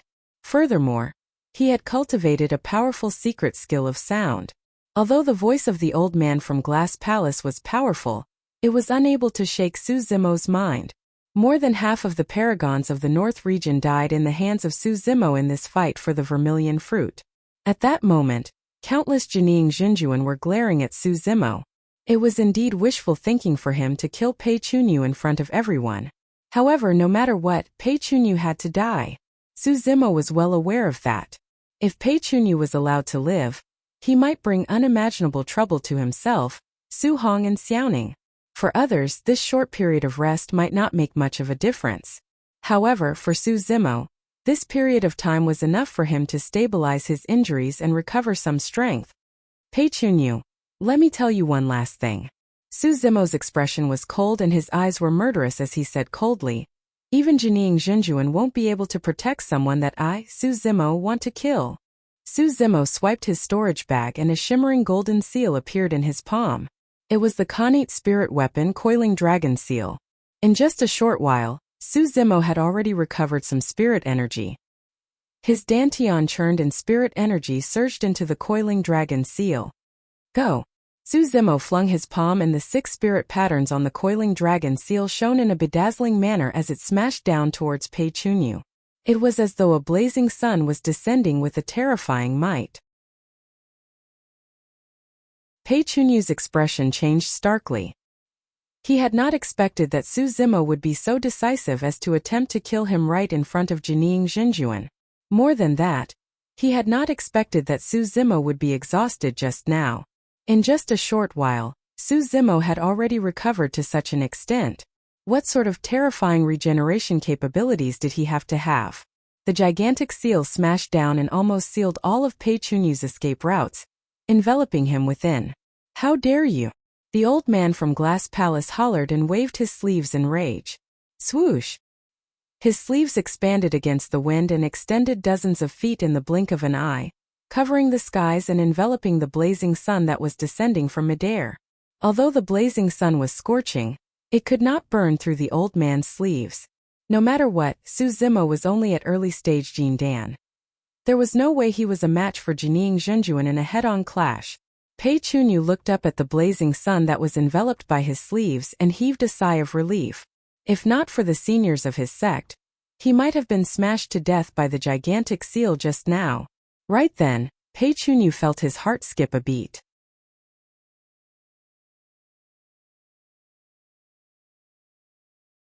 Chapter 571. Something's not right. Pei Chunyu's heart sank. Given how determined Su Zimo was to kill him, how could it be so simple? Was Su Zimo so naive as to think that he could kill him right in front of Jining Zhenjuan with a Khanate spirit weapon seal? That was impossible. Su Zimo must have something else up his sleeves. Instinctively, Pei Chunyu looked at Su Zimo. Immediately, his pupils constricted uncontrollably. Unknowingly, a moon-white gigantic bow had appeared in Su Zimo's hands. The bowstring had long been drawn. 5 spirit patterns shone on the gigantic bow. If one focused their attention, they could even make out a 6th spirit pattern. Although it was illusory, it shone with a blinding light. In Pei Chunyu's eyes, it was as though Su Zimo was hugging a full moon at that moment. That full moon was pierced by an icy cold arrow. The arrow was pitch black in color and shone with a faint golden glow. Behind the dark gold arrow, Pei Chunyu caught sight of a firm wrist and a pair of deep bright eyes. It was as though he was looking at a dead man. The next moment, Pei Chunyu truly caught the scent of death. The dark gold arrow was closing in on him.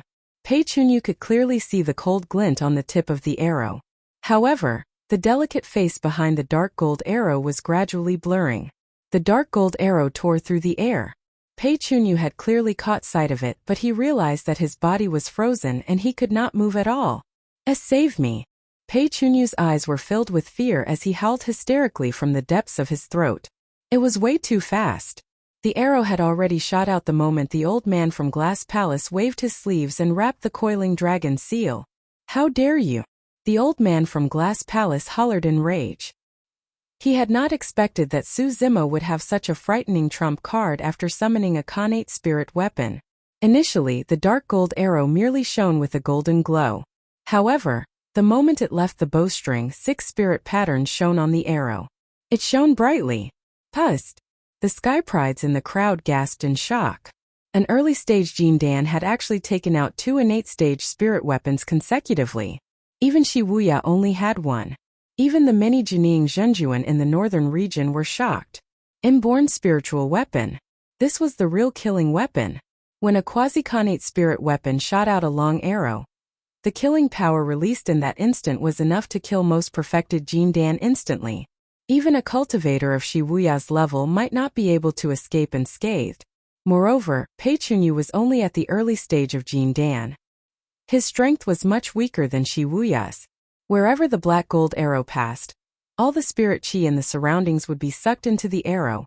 leaving behind a thin and long forbidden zone of spirit chi, causing the black gold arrow to move even faster. It was already too late for the Glass Palace Elder to stop him. The black gold arrow transformed into a streak of cold light, arriving in an instant. Suddenly, the jade pendant on Pei Chunyu's waist seemed to have sensed something and shone brightly, releasing a mysterious power. An almost transparent barrier formed around Pei Chunyu's body. Boom! The black gold arrow struck the barrier and let out a deafening bang. Crack! Crack! Crack! Cracks appeared on the jade pendant instantly. The jade pendant was an expendable defensive spirit weapon that was extremely rare. On the way here, Pei Chunyu's grandfather gave it to him, and it could defend against the attack of a peak Jin Dan. Even Shi Wuya would not be able to shatter the barrier formed by the jade pendant in a single attack. However, that arrow shattered the jade pendant instantly. The black gold arrow was repelled. Pei Chunyu heaved a sigh of relief and a look of relief flashed through his eyes. He would be saved as long as he could defend against that arrow. That was because Jining Jinjuan of Glass Palace was here, and would definitely not give Su Zimo a second chance. Right then, Pei Chunyu caught a glimpse of a black gold glint from the corner of his eyes. It was familiar. Poof! Just as Pei Chunyu was distracted, he felt a sharp pain in his chest. Instinctively, he lowered his head.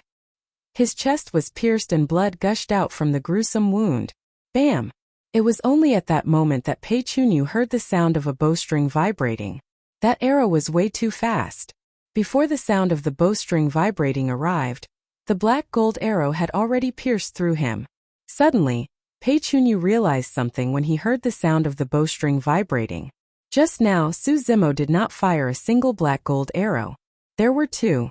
The two black gold arrows were slightly separated from one another and stuck close to each other. Because the speed of the arrows was way too fast, the two black gold arrows tore through the air and turned into cold streaks of light, causing everyone to mistakenly think that it was a single arrow. The first arrow broke through Pei Chunyu's defensive barrier. The second arrow claimed his life. Pei Chunyu's supreme-grade defensive spirit weapon was like paper when the quasi-connate spirit weapon was paired with the connate spirit weapon, the black gold arrow. That arrow took away all of Pei Chunyu's life force. Su Zimo lowered his arm and kept the moon concealment bow in his storage bag. His expression was calm and his eyes were unfazed. That was a sign of extreme confidence. If I want to kill you, you will definitely die. The battlefield was so silent that one could hear a pin drop. Let alone the Jindan paragons of the North region. Even Jining Jinjuan had not expected that an early-stage Jindan cultivator would be able to kill a Glass Palace cultivator right under their noses. The entire process seemed simple and happened in the blink of an eye. However, the control of the situation, the requirements for details, and the grasp of timing had all reached perfection. If there was a single mistake, the monster incarnate of Divine Phoenix Island would not have stood a chance. The outcome was that Pei Chunyu was dead. It was as the monster incarnate had said. Even Jining Jinjuan would not be able to protect someone he wanted to kill. Tabafeng, Murong Wushuang and the others were even more shocked. It was only at this moment that they realized that Su Zimo's feat of defeating the paragons of the immortal, Buddhist and fiend sects single-handedly under the human emperor's palace was definitely not a fluke or an exaggeration. This man had way too many tricks up his sleeves. It was as though they were endless. Suddenly, a seemingly ridiculous thought crossed some people's minds. That monster incarnate couldn't have escaped alive, right? That was impossible. Those cultivators denied it internally. There were so many Jining Jinjuan here, and they had already spread out to seal off Su Zimo's escape routes. Even if he escaped into the skies or underground, there was no way he could have escaped alive. A middle-aged man stood in the air dozens of kilometers away from the Great Qian ruins. His face was a faint golden color that resembled metal and stone. Standing with his hands behind his back, he exuded a shuddering aura as he looked in the direction of the Great Zhou dynasty. His eyes flickered and no one knew what he was thinking. All of a sudden, the middle-aged man's expression changed as he slapped his storage bag and withdrew a destiny talisman, looking at it intently. The destiny talisman had already shattered. The shards fell through the gaps of his fingers like butterflies. The middle-aged man's eyes widened with killing intent as he hollered. No matter who killed my grandson, I'm going to rip you into pieces and grind your bones to dust. Suddenly, the middle-aged man spun around and sped towards the Great Qin ruins in a flash, disappearing into the horizon before long.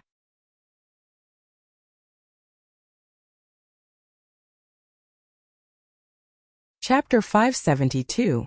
On the battlefield. The old man from Glass Palace had a terrible expression and was extremely grim.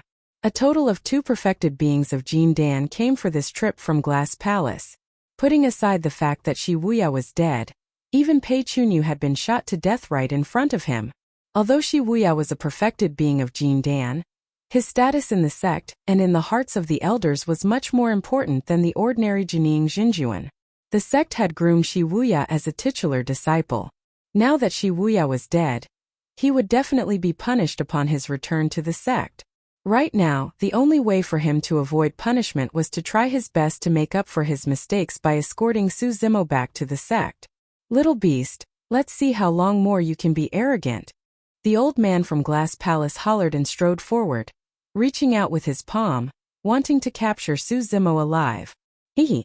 Suddenly, the perfected Lord of Dark Ghost sect laughed sinisterly. This little beast killed my disciple. I want his arm as compensation. Swash. The perfected Lord of Dark Ghost sect moved his spirit consciousness and conjured a sinister saber that slashed towards Su Zimo's right arm. The severed right arm was fake. His true motive was to obtain the divine phoenix bone.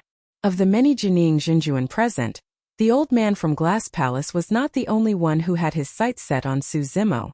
All the other perfected lords who were slightly stronger wanted to fight for the divine phoenix bone as well. There was no reason for them to give up an opportunity as such. How dare you? The old man from Glass Palace hollered in rage. Fufu. Suddenly, the perfected lord of Duanmu clan laughed. This little beast is vicious and killed my Kong. I'm definitely going to kill him and bring his corpse back to my clan to give my clansmen an explanation. My Ouyang aristocratic family will definitely not let this little beast off either. The perfected lord of Ouyang clan said coldly. Bulsh *T. The perfected lord of Taba clan cursed through the air. That lass from your clan was clearly stabbed to death by a single sword. She wasn't killed by this lad at all. What rights do you have? In that case, your clansman Tabafeng is still alive. He is even less qualified. Many nascent souls attacked one after another, wanting to snatch Su Zimo's right arm for a share of the loot. Boom! Boom! Boom! The power of the nascent soul realm collided. Oppressive might wantonly and multicolored light filled the sky. The momentum was terrifying. The terrifying power spread out, and the surrounding Taoist master Jin Dan's expression changed. He hurriedly retreated, afraid that he would be caught up in it. In the center of the battlefield, Su Zimo stood proudly, looking at the scene in front of him. His eyes flashed with faint mockery. Everyone, in my opinion, there is no need for us to fight to the death. Suddenly, Murong clan's perfected lord said, why don't you split that lad's divine phoenix bone into a few portions for us? That's good. I agree. Jining Xinjuan immediately agreed. No. The beard of the old man from Glass Palace flared up. Terrifying power burst forth from his seemingly thin and shriveled body. Resplendent light shone everywhere he moved. Even dermic weapons could not get close to him. The old man from Glass Palace said coldly, let's see who dares to fight for the treasure with Glass Palace today. Suddenly, a faint sigh sounded from the center of the battlefield. Instinctively, many Jining Xinjuan stopped and turned over. Su Zimo surveyed his surroundings with a calm expression and said slowly, I expected that everyone would come and I've prepared a huge gift. Please accept it. Humph. Stellar Lunasek's perfected lord sneered. Little beast, you won't be able to escape today even if you have wings. Let's see what other tricks you can play. Escape. Su Zimo smirked and his eyes shone with an inexplicable glint. Everyone, you might be mistaken about something. Many Jining Xinjuan furrowed their brows slightly. The paragons of the north region who were hiding far away were slightly stunned as well, not knowing what Su Zimo meant by that. Su Zimo continued, I'm not the one who's going to escape. It's all of you. Many Jining Xinjuan felt their hearts skip a beat. Before he finished his sentence, Su Zimo's palm knocked against the storage bag on his left waist, and he pulled out a bronze square tripod that was more than a meter tall. The tripod was dull and filled with cracks. However, its edges were distinct and it stood between the heavens as though it wanted to pierce through the heavens and split the earth. Ha ha ha ha. 7 kills sex perfected Lord froze for a moment before rearing his head in laughter. Pointing at the bronze square tripod in Su Zimo's hands, he hollered, "Indeed, you're a beast without intelligence. Do you think that you can threaten us with this piece of scrap metal?" When the other Jining Jinjuan caught sight of the bronze square tripod, they were completely relieved as well. Their expressions were relaxed and their eyes shone with mockery. No matter what grade the bronze square tripod was in the past, even if it was a dermic treasure above dermic weapons, it was now useless and could no longer be used. Without dermic powers, what was the difference between this tripod and scrap metal? Fufu. Su Zimo laughed as well. Indeed, the bronze square tripod could not threaten the Jining Jinjuan. However, that might not be the case for the golden lava within. The golden lava seemed to be sealed by some sort of power after entering the bronze square tripod.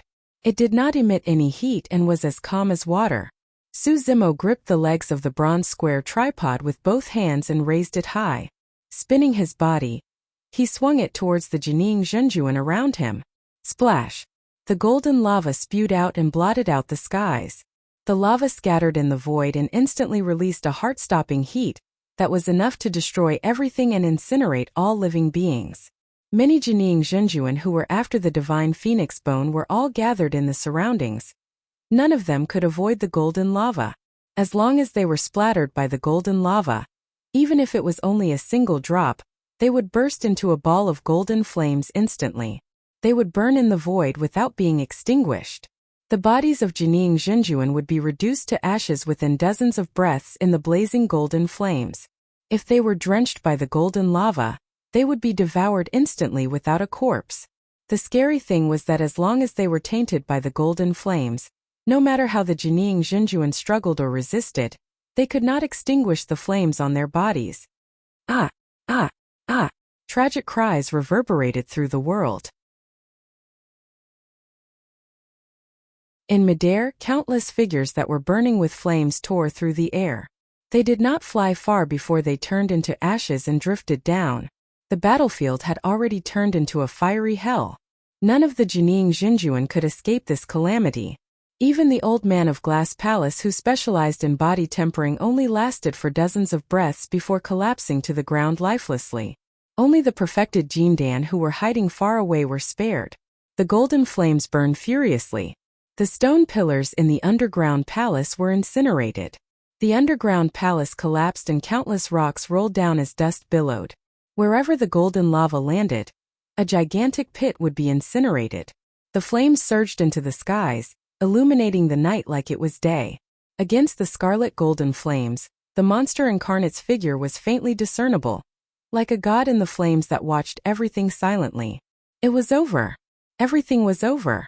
This fire burned through half of the sky. Even the clouds were scarlet golden in color, and were tragic yet beautiful. The world had changed. From this day forth, the entire cultivation world of the North region would be turned upside down.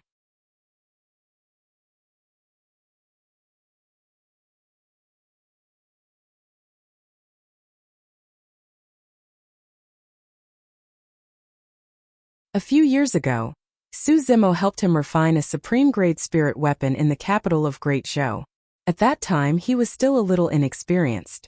But now that seemingly scrawny young man had already reached this stage. What was regrettable was that this scholar was about to die. What a pity sigh. After a long silence, Mu Dongqing let out a long sigh and lamented. No matter what, Su Zimo had helped him before. Mu Dongqing could not bear to see Su Zimo end up in such a state. Bai Yuhan seemed to have thought of something as she whispered with a conflicted expression, "If she finds out about young Master Su's death, the third princess will probably be heartbroken." Mu Dongqing lamented. Humans can't win against fate at the end of the day. Even a void reversion has appeared. It's also because of this calamity in his life that he can't escape death. In midair, Xuan Yudaoren seemed to have lost his patience to joke around as he harumphed coldly. Suddenly he descended and blocked Su Zimo's path. Right then a change happened.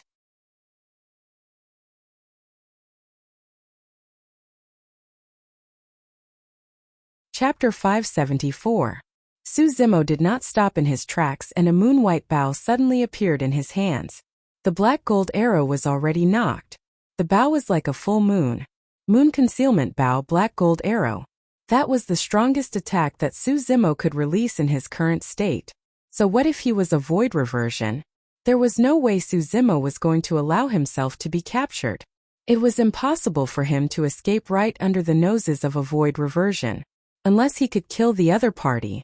The moon concealment bow shone brightly and endless spirit chi surged into Su Zimo's embrace, as though he was hugging a bright full moon. The black gold arrow emitted a cold killing intent, almost fusing with the full moon in his embrace. Bam! The black gold arrow shot out. The two of them were way too close. The black gold arrow arrived instantly. Even if Su Zimo and Xuanyu Daoren were in each other's shoes, it would be difficult for them to dodge that arrow. Xuanyu Daoren did not move at all, as though he did not see the cold glint before him, and a look of mockery flashed through his eyes. Is that all you've got? Xuanyu Daoren raised his palm. Although his movements seemed slow, it seemed as though he had crossed through the void and blocked the black gold arrow. His palm was sparkling like jade and shone with a mysterious glow. His fingernails were long and flawless like glass. Xuanyu Daoren flicked his finger gently. Clang! The sound of metal clashing could be heard. Right in front of countless gazes, the arrow that could kill Pei Chunyu instantly was repelled by Xuanyu Daoren's finger. There was no injury on his finger at all. It was so casual. Su Zimo's pupils constricted and his heart sank. It was way too scary. The strength of a void reversion had far exceeded his imagination. The difference between the two of them was way too great, akin to clouds and mud. A vicious glint flashed through Su Zimo's eyes as he suddenly extended his right arm without stopping in his tracks. His right hand, which possessed the divine phoenix bone, was clenched into a fist. Without any fancy moves, he smashed it viciously toward Xuanyu Daoren's head.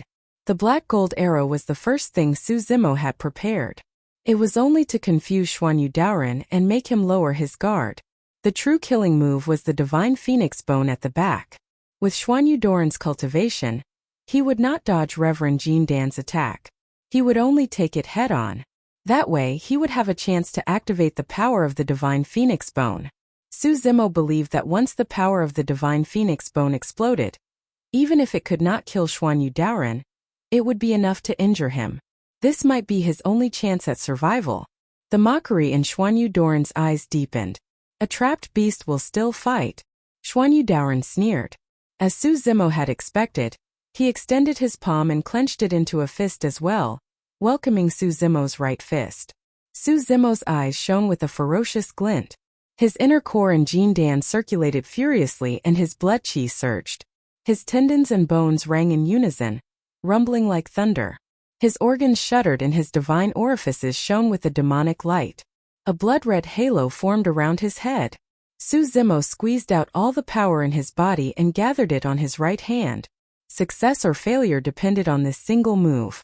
When the two fists were about to collide, Xuanyu Daoren sneered and suddenly changed his stance. His fist turned into a palm and he did not choose to take Su Zimo head-on. Xuanyu Daoren's palm swiped upwards gently and dodged the incoming fist. It arrived at Su Zimo's right wrist and gripped tightly. Su Zimo's body was forced to stop. A tremendous rebound force surged into his body, and Su Zimo felt as though his bones were about to fall apart. Su Zimo's expression changed and he grunted. Xuanyu Daoren's palm gripped his wrist tightly like a golden hoop. The tremendous strength almost crushed his right wrist. It was way too painful. Su Zimo shuddered and grit his teeth. Instantly, bean-sized beads of sweat rolled down his face. With a cold expression, Xuanyu Daoren raised his chin slightly and looked down at Su Zimo from above, mocking. You want to use your divine phoenix bone to kill me? Fufu. Xuanyu Daoren chuckled gently and shook his head. You're way too naive.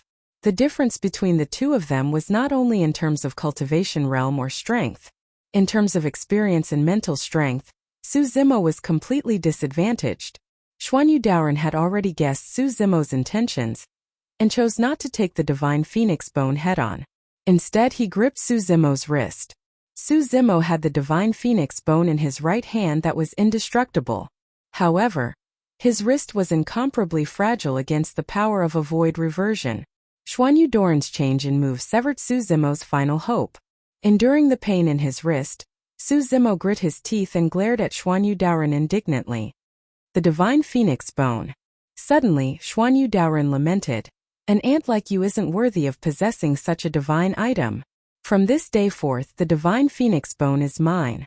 Before he finished his sentence, Xuanyu Doran exerted strength in his palm. Snap! The ear-piercing sound of bones cracking could be heard. Su Zimo's wrist was snapped by Xuanyu Doran.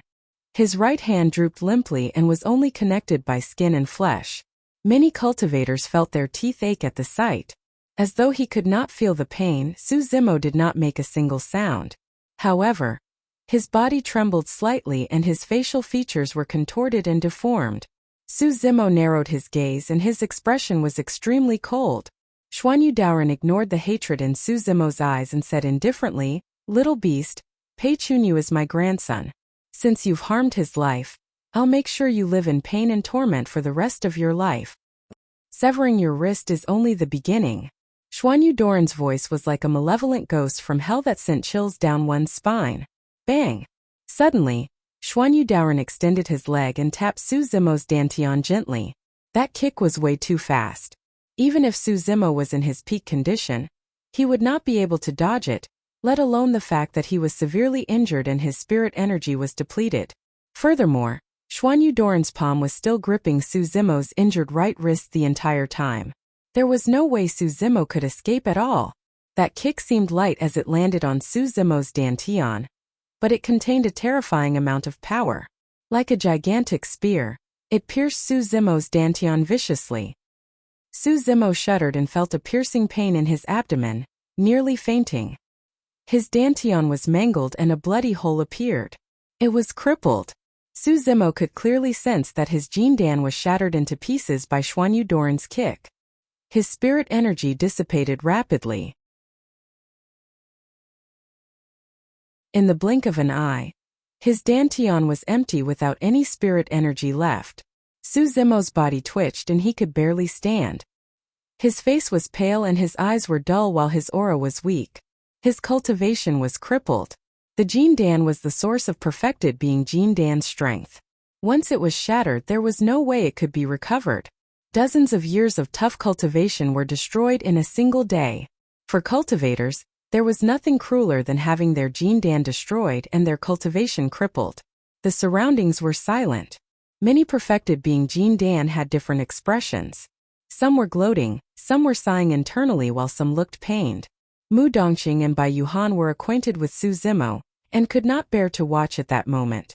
Dugu Jian lowered his head and shook his head gently with a look of pity in his eyes. No matter how monstrous and dazzling Su Zimo was in the past, even cultivating to the extreme foundation establishment realm and having twin phenomenons, everything was gone the moment his Jindan was shattered.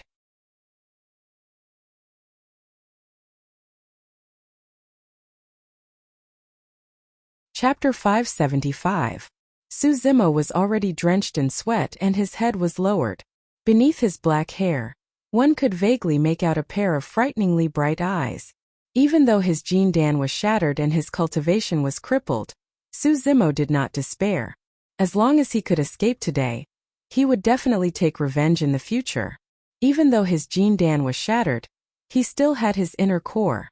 For the past 8 years, Su Zimo cultivated the mystic classic of the 12 demon kings of the great wilderness day and night. The inner core that he condensed was the essence of the first 7 sections of the mystic classic. With the mystic classic of the 12 demon kings of the great wilderness, he could still look down on those of the same cultivation realm. Xuanyu Doran gripped Su Zimo's broken wrist with a cold gaze. Looking at the silent Su Zimo with his head lowered, he suddenly said, "Oh right. I almost forgot that you're half a demon and you've even cultivated an inner core." The existence of the inner core could not be hidden from Xuanyu Doran's spirit consciousness. "Is that what you're relying on?" Xuanyu Doran laughed menacingly and said slowly, "Even if you're perfected Jindan, I'm not going to give you any chances. I'm going to let you experience true despair." The moment he said that, Xuan Yudaoren extended his right fist. Bang! Xuan Yudaoren's right fist smashed heavily against Su Zimo's chest. A tremendous amount of power surged into his body and struck the mystic gold silk armor on the outside first. That connate defensive spirit weapon could not defend against the power released by Xuan Yudaoren, and a hole was punched through it, causing all 6 spirit patterns to dissipate. After shattering the connate defensive spirit weapon, the remaining power continued to strike Su Zimo's body. Crack! Crack! Crack! The sound of bones cracking could be heard. Blood drained from Su Zimo's face as his body was tossed into the air before falling heavily. Cracks appeared on his inner core one after another. Su Zimo could no longer sense any demonic power. His inner core was completely out of his control as well. Su Zimo's face turned even paler. After suffering such a severe blow to his inner core, even if it wasn't completely crippled, the chances of him recovering in the future were extremely slim. In fact, Xuan Yudaoren's punch was intended to shatter Su Zimo's inner core into pieces. However, the mystic gold silk armor blocked the majority of the power. Furthermore, Su Zimo's tendons, bones, blood and flesh were extremely frightening to begin with. That was the reason why his inner core was not penetrated by the punch. Before this, Xuan Yudaoren had been holding Su Zimo's right wrist. Only now did he feel that the situation had been settled did he relax and release his hand. Xuan Yudaoren had been cultivating for thousands of years. Even his eyelashes were empty. He would not make a mistake, and he would not give Su Zimo any chance. The little fox was scared out of her wits the entire time. She had never witnessed such cruel methods and had been hiding behind Su Zimo the entire time. It was only at this moment that she realized something and shrieked. No matter how cowardly she was, she could not watch on helplessly as Su Zimo was humiliated as such. Shoo! The little fox tossed the fire-blocking basket in her hands. The fire-blocking basket continued to expand in midair. 9 beams of golden light shone dazzlingly, bursting forth with boundless killing intent. The fiery light flourished and shone down on Priest Xianyu. A look of surprise flashed through Xuan Yudaoren's eyes. Against the incoming fire-blocking basket that was filled with endless flames, Xuan Yudaoren did not dodge or avoid. Suddenly, he reached out with both hands and scooped in midair. Although the terrifying flames landed on Xuan Yudaoren's body, they could not even scratch his skin. After piercing through the flames, Xuan Yudaoren's arms were unscathed. He took down the fire-blocking basket and examined it carefully. The glint in Xuan Yudaoren's eyes turned brighter as he nodded to himself. A moment later, he placed the fire-blocking basket into his storage bag. This is a good treasure. However, it's a pity that you're too weak and can't unleash the full power of the fire-blocking basket. From now on it's mine. Hia! Hia! The little fox had a furious expression. This was the last thing her mother left for her, and she could not afford to lose it. Don't go. Su Zimo's voice was hoarse and unpleasant to the ears, sounding weak. However, it was a pity that the little fox was distracted by the fire-blocking basket. Even if she heard Su Zimo's advice, it was already too late. The little fox charged forward. Initially, Xuan Yudaoren wanted to kill her casually. However, his heart skipped a beat. Fox race. A vague desire flashed through Xuan Yudaoren's eyes as he changed his mind and waved his hand. Bang! The little fox was sent flying and fell into the mud. She spat out a mouthful of blood and her eyes were filled with fear. She had not formed a core and could not even transform. She was no match for Xuan Yudaoren at all. Little thing, it's as easy as flipping my hand if I want to kill you. It's just a thought. Xuan Yudaoren said coldly, from this day forth you're my slave. If you dare to disobey me, I'll make sure you suffer. Foxes were all natural seductresses. If he could have a fox as his slave and do whatever he wanted to her, he would definitely live like an immortal. The little fox was severely injured to begin with and was feeling uneasy. Now that she heard Xuan Yudaoren's words, there was no way she was unaware of her fate. Instantly, she fainted in a fit of rage. Xuan Yudaoren was indifferent. He had a lot of time to slowly train this fox in the future. Xuan Yudaoren's gaze shifted to the bloodied cultivator not far away. Their gazes met. Xuan Yudaoren furrowed his brows slightly. He had to admit that even in such a situation, He still could not see any intention of yielding in Su Zimo's eyes. There were way too many forces in this world that could take down Su Zimo. However, there was not a single force that could make him submit. Xuan Yudaoren furrowed his brows slightly. Su Zimo's gaze made him feel extremely uncomfortable. It was as though something was out of his control. That's impossible. Xuan Yudaoren lamented internally. This lad's Jin Dan is crippled and his inner core is shattered. He's already a complete cripple, and there's no way anything can happen to him. Little beast, why aren't you running anymore, Xuan Yudaoren sneered. Su Zimo said nothing. Xuan Yudaoren's voice was erratic as he continued. Don't worry, I won't let you die so easily. I'll imprison you and torture you bit by bit. The secret of the divine phoenix bone. The secret of dual immortality and demonic cultivation. You have way too many secrets. Su Zimo smiled as well. I'm afraid you won't have the chance to know my secrets. One after another, strange sutras flowed through Su Zimo's heart. Poof! Su Zimo's heart almost exploded as his bloodline boiled and burned. In the blink of an eye, almost a third of it was burned. It was the blood escape technique of the fiend sex. Even if his Jin Dan was crippled, his inner core was shattered, his spirit energy dissipated and his demonic energy was depleted. Su Zimo had another type of power within his body. The power of bloodline. Once he released blood escape, Su Zimo's speed would increase exponentially for a short period of time. Even so, it would be a fool's dream if he wanted to escape from the eyes of a void reversion. Otherwise, Su Zimo would have released blood escape a long time ago, and escaped from this place without having to wait until he had nowhere to run. Right now, he only had a single motive for releasing blood escape: to head to the Dragon Burial Valley.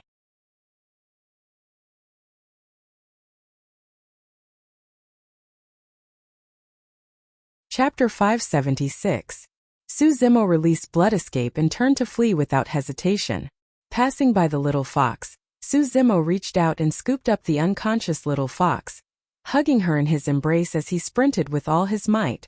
Su Zimo did not dare to imagine what would happen to the little fox if he abandoned her here. That might be even scarier than death. Su Zimo's figure transformed into a streak of blood light and sped into the distance. All the paragons were dumbfounded.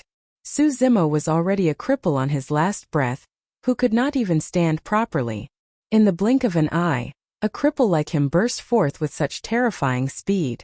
Even Xuan Yudaoren was stunned, let alone the many perfected beings Jin Dan who were watching. Although he was a void reversion and was 2 major cultivation realms higher than Su Zimo, he was extremely cautious. He only released Su Zimo's wrist after he shattered Su Zimo's Jin Dan and inner core. However, Xuan Yudaoren truly did not expect that Su Zimo would still have the strength to escape. Blood escape. Xuan Yudaoren's gaze flickered as he recognized the origin of the secret skill instantly. Blood escape was a secret skill of the Shura sect of the fiend sex, and was extremely famous in the cultivation world. Its burst speed was shocking and was far above the 5 elements. How naive. You're thinking of escaping in front of me? Xuan Yudaoren scoffed coldly. Let's see how long you can escape for. Before he finished his sentence, Xuan Yudaoren chased after him in a flash. He was even faster than Su Zimo, who had released blood escape. If Su Zimo was facing Jining Jinjuan's pursuit, he might have been able to escape with his life if he released blood escape. Unfortunately, he was facing a void reversion. Furthermore, he was a glass palace cultivator, a top expert of the void reversion realm. Right now, the fleeing Su Zimo was like an ant struggling in the eyes of Xuan Yudaoren. The distance between the two of them was closing rapidly. If not for the fact that Su Zimo had escaped first, Xuan Yudaoren would have caught up to Su Zimo within dozens of breaths. Many perfected beings Jin Dan hurriedly followed. However, everyone's speed was far inferior to Su Zimo, who had released blood escape in Xuan Yudaoren. Thankfully, there were no obstructions in front of them. The paragons chased as they watched. Xuan Zimo. In Xuan Yudaoren. That's right. Even if he uses the blood escape technique, he's still barely hanging on. He won't be able to escape death. As long as I can live, I'll live as long as possible. Mu Dongqing and Bai Yuhan had conflicted expressions when they heard the discussions around them. No matter what, Su Zimo was a cultivator of Great Zhou after all. Both of them were acquainted with him in the past. The two of them were not as relaxed as the others when they saw Su Zimo in such a state. After chasing for a while more, Mu Dongqing suddenly exclaimed softly and frowned, murmuring softly, "Something's amiss in this direction. It seems like, could it be? It's the Dragon Burial Valley." Some cultivators in the crowd also noticed something amiss and exclaimed, "In the catastrophe 10,000 years ago, emperors and patriarchs died in the Dragon Burial Valley and divine dragons were buried. It was an ominous place. For the past 10,000 years, countless experts had entered the Dragon Burial Valley to investigate. However, none of them were heard from nor returned. It was said that even the Dharma Dao Jun and conjoint body mighty figures could not return alive after entering. Among them, there was no lack of monstrous geniuses and peerless experts who had been famous for a long time. In fact, some people even listed the Dragon Burial Valley as the 10th forbidden ground outside of the 9. Suddenly, the paragons guessed Su Zimo's intentions. Since he knew that he was going to die, he might as well jump into the Dragon Burial Valley and let Xuanyu Daoran obtain nothing. In midair, Xuanyu Daoran's expression darkened. It was clear that he could tell what Su Zimo's intentions were as well. Xuanyu Daoran's blood qi surged and his dermic powers surged. His speed was already at its limits, and there was even a buzzing sound in the void. The vermilion fruit grew in the depths of the Great Qian ruins to begin with, and was extremely close to the Dragon Burial Valley. Now that Su Zimo had released Blood Escape and Xuanyu Daoran was sprinting at full speed, the two of them arrived at the Dragon Burial Valley one after another. Not far ahead, there was a gigantic ravine that split the Great Qian ruins into two. The ravine was dark and deep with a sinister wind that emitted a shuddering aura. Looking down from the skies, it looked like a massive creature with its mouth wide open, ready to devour food that was delivered to its doorstep. ***, how dare you? Xuanyu Daoran could not help but holler anxiously. If Su Zimo were to truly jump into the Dragon Burial Valley, his losses would be way too great.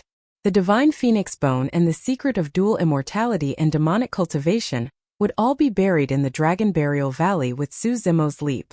Arriving at the edge of the Dragon Burial Valley, Su Zimo looked down and felt his head spin. His injuries were way too severe. His Jin Dan was destroyed and his inner core was shattered. After a series of intense battles and the release of Blood Escape, he was already at his limits both physically and mentally. There was a hint of struggle in Su Zimo's eyes. At the end of the day, he was indignant at the thought of dying just like that. However, if he were to continue being humiliated and end up in the hands of Xuanyu Daoran, he might as well jump down from here and end everything once and for all. Forget it, Su Zimo sighed internally. ***. Su Zimo.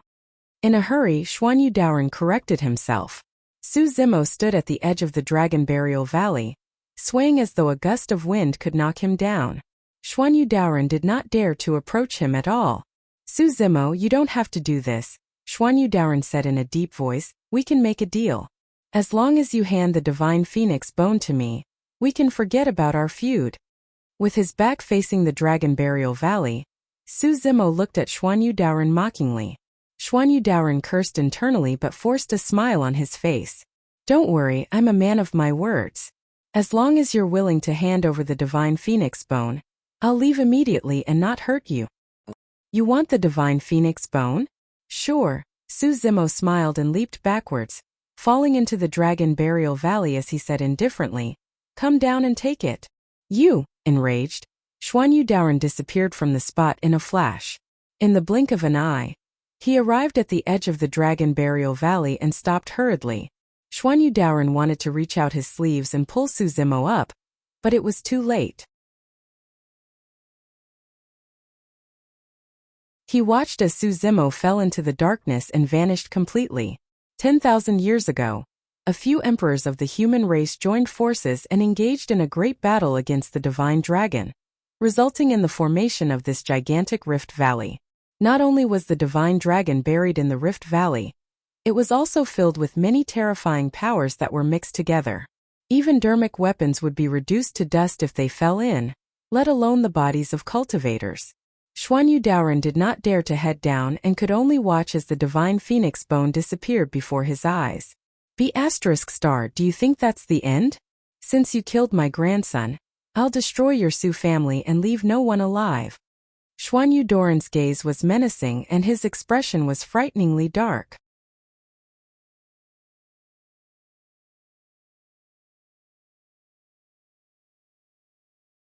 Chapter 577. Su Zimo leaped. His figure disappeared completely into the Dragon Burial Valley. That was the scene that greeted the Paragons when they arrived at the Dragon Burial Valley. Everyone could not conceal the shock in their eyes with conflicted expressions. That leap meant that the monster incarnate of Divine Phoenix Island was a thing of the past forever. Fallen geniuses would eventually be forgotten. Even if that person was a dragon or phoenix among geniuses, that person had way too many secrets and could even break through the boundaries of the human and demon races to cultivate at the same time. In the elementary ancient battlefield, that person once swept through the paragons of the immortal, Buddhist and fiend sects single-handedly, killing sealers and entering the human emperor's palace. That person was the second cultivator after the human emperor to unlock 9 spirit meridians and cultivate to the extreme foundation establishment realm.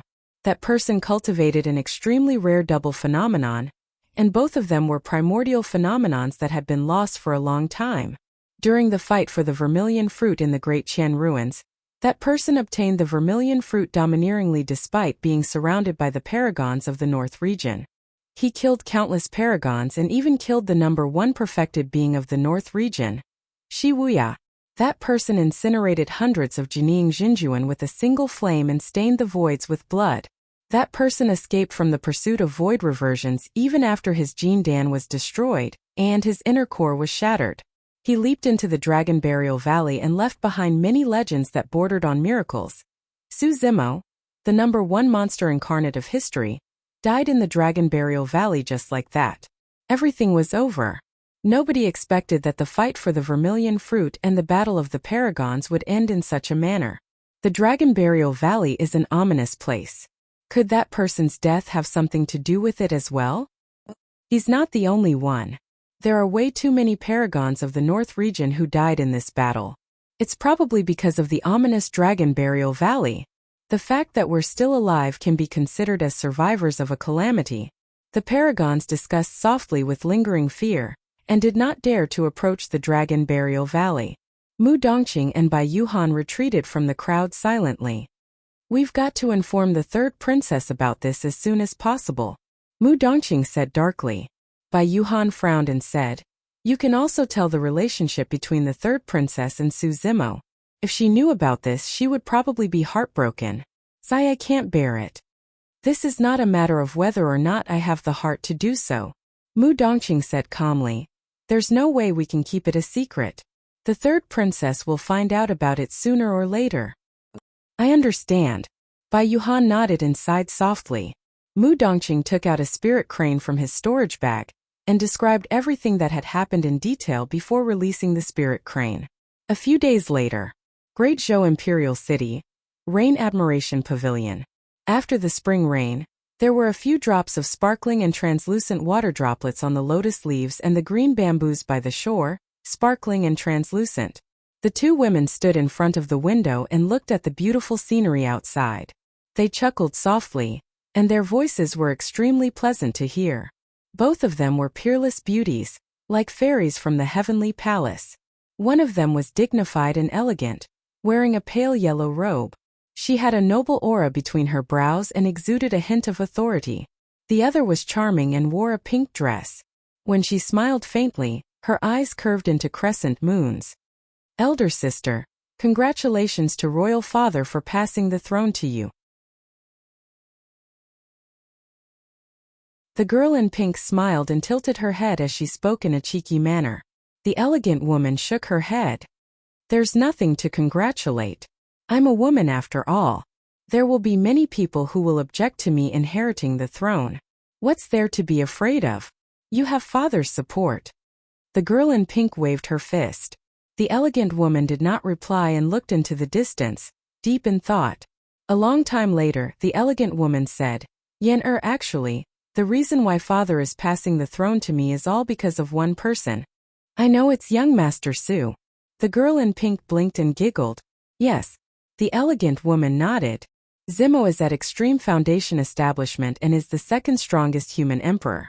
Father and the seniors of Great Zhou have high hopes for his potential. Furthermore, I have some ties with Zimo, so the girl in pink could not help but tease, sister. Your relationship with young Master Su isn't as simple as just some ties. In my opinion, the two of you are a couple. Lass, you're the only one who knows. The elegant woman rolled her eyes at the girl in pink coquettishly. The two peerless beauties in the Rain Admiration Pavilion were none other than Ji Yaoshua and Demoness Ji. Right then, a spirit light flashed in the distance and made a turn in midair, flying towards Ji Yaoshua of the Rain Admiration Pavilion. Ji Yaoshua frowned and murmured, "It's a spirit crane. What happened?" Ji Yaoshua reached out with her jade-white hands and received the spirit crane gently. When she opened it for a look, she froze on the spot and her face turned pale. A moment later, Ji Yaoshua's body swayed and she nearly fainted. Hurriedly, she held onto the windowsill of the Rain Admiration Pavilion and exerted strength in her fingers, digging her nails deep into the wooden frame. Demoness Ji hurried forward to support Ji Yaoshua. "I'm fine." Ji Yaoshua shook her head gently. Although she could still stand, there was an unresolvable sorrow in the depths of her eyes. "Sister, don't be anxious." Out of curiosity, Demoness Ji leaned forward to take a look. "What?" Demoness Ji could not help but exclaim when she saw the words on the spirit crane. The news on the spirit crane was one more explosive than the other. The final sentence was clearly stated that Su Zimo's cultivation was destroyed, and he leaped into the Dragon Burial Valley. Void Reversions of Glass Palace declared that they were going to destroy the Su family and leave no one alive. Leaping into the Dragon Burial Valley was no different from dying. Instantly, Demoness Ji's eyes were filled with a layer of mist. In the cultivation world, she was known as Demoness Ji who charmed the world. However, most of the time she was still a young girl. Ji Yaoshua closed her eyes, her face expressionless. A long time later, Ji Yaoshua opened her eyes. With a resolute expression, she withdrew a spirit crane and wrote a few words on it. "Hurry and protect the king of Yan, Su Hong, and bring him out of Yin country. If Su Hong refuses, you can use force at the critical moment. Handle this personally and don't let anyone else know about it. You must keep it a secret. Otherwise, your life will be in danger." With that said, Ji Yaoshua released the spirit crane without hesitation. The spirit crane flapped and disappeared into the horizons with a flash of spirit light. Ji Yaoshua already had the aura of an emperor who ruled over the world. Demoness Ji was not in the mood to linger in the palace. Wiping away her tears secretly, she turned and ran outside. She wanted to confirm with Gu Shi personally whether the news was true or false. Few days later, news spread out from the Great Qian ruins one after another. The fight for the vermilion fruit, the battle royale of the paragons, the monster incarnate of Divine Phoenix Island in Su Zimo. The entire north region was shaken. The cultivation world of Tianhuang mainland was greatly affected. For a moment, almost all the cultivators were discussing the battle in the Great Qian ruins, and the number one monster incarnate of history, who had already fallen and become a thing of the past.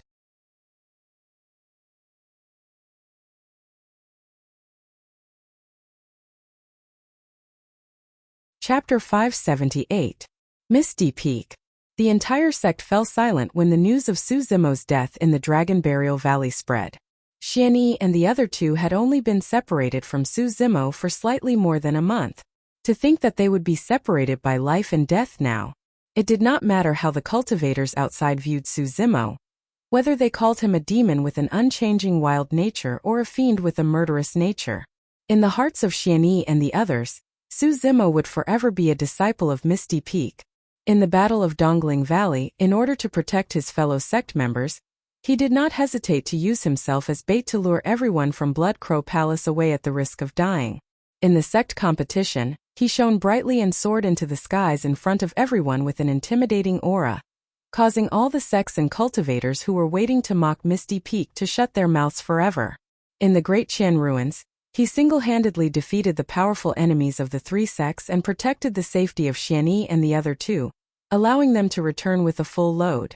As a result, the disheveled old man's injuries were healed as well. He was the #1 weapon refinement master of Great Zhou. He was at Extreme Foundation Establishment and was the second human emperor.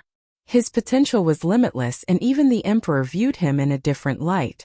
Misty Peak was proud of him. Unfortunately, everything vanished with Su Zimo's leap. Lu Hui sighed gently. Xuan Yu Daoren declared that he wanted to destroy the Su family. Given his void reversion cultivation and Glass Palace's background, the Su family is most likely doomed. Mortals should not be implicated in the grudges between cultivators. To think that an immortal sect like Glass Palace would do something as despicable as that. What a dogsh *T immortal sect. How despicable. The disheveled old man cursed hatefully. Xianyi said darkly, I'm guessing that Xuan Yu Daoren wouldn't take action personally against a mortal given his status. Even so, there was no sect or faction in the North region that dared to protect the Su family. It wasn't just because of Xuan Yu Daoren and the Valurium Palace. It was also because Su Zimo's identity was far too sensitive. Furthermore, during the Battle of the Cinnabar Fruit, he had killed too many geniuses of the Northern Domain and incinerated over 100 Jining Xinjuan. He had offended almost all of the major sects and factions in the Northern Domain. Whoever dared to protect the Su family would be going against the entire northern region. The Great Zhou dynasty did not dare to do so. Misty Peak didn't dare either. Once this matter was exposed, a calamity would befall him in an instant. To be fair, the fact that Ethereal Peak did not draw a line with Su Zimo at such a critical juncture was already a huge pressure on them. Patriarch Lingyun released his spirit consciousness and scanned his surroundings before whispering, Senior Crane has already left the mountain for Yin country. I hope she's not too late.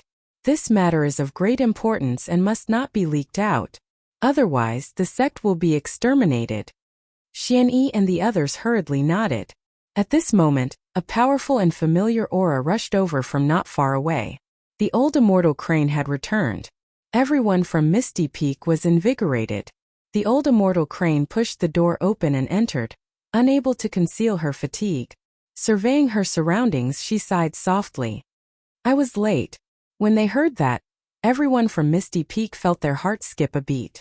The old immortal Crane said, Xian Yu did not reveal himself due to his status.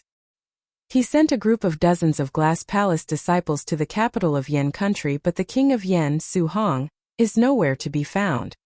Everyone from Misty Peak heaved a sigh of relief, but they were puzzled.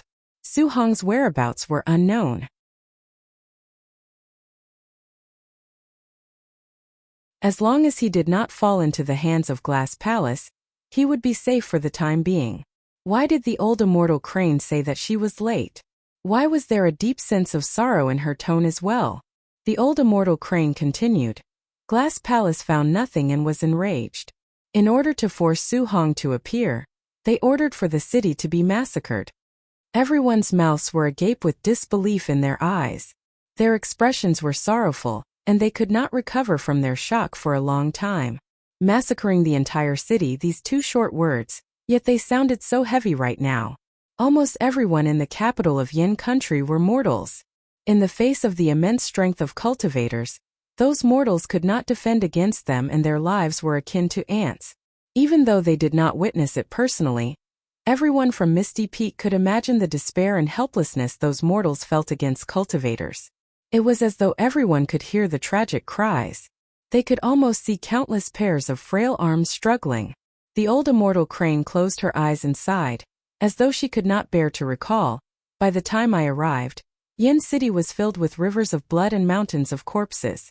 It was a scene of devastation that resembled hell. The disheveled old man grit his teeth and spat out, Beast! Are they really not afraid of being punished by the heavens for the grudges of cultivators, and causing such a massacre? Lu Hui's voice was trembling. There's no such thing as heavenly punishment in this world. Xianyi laughed mockingly.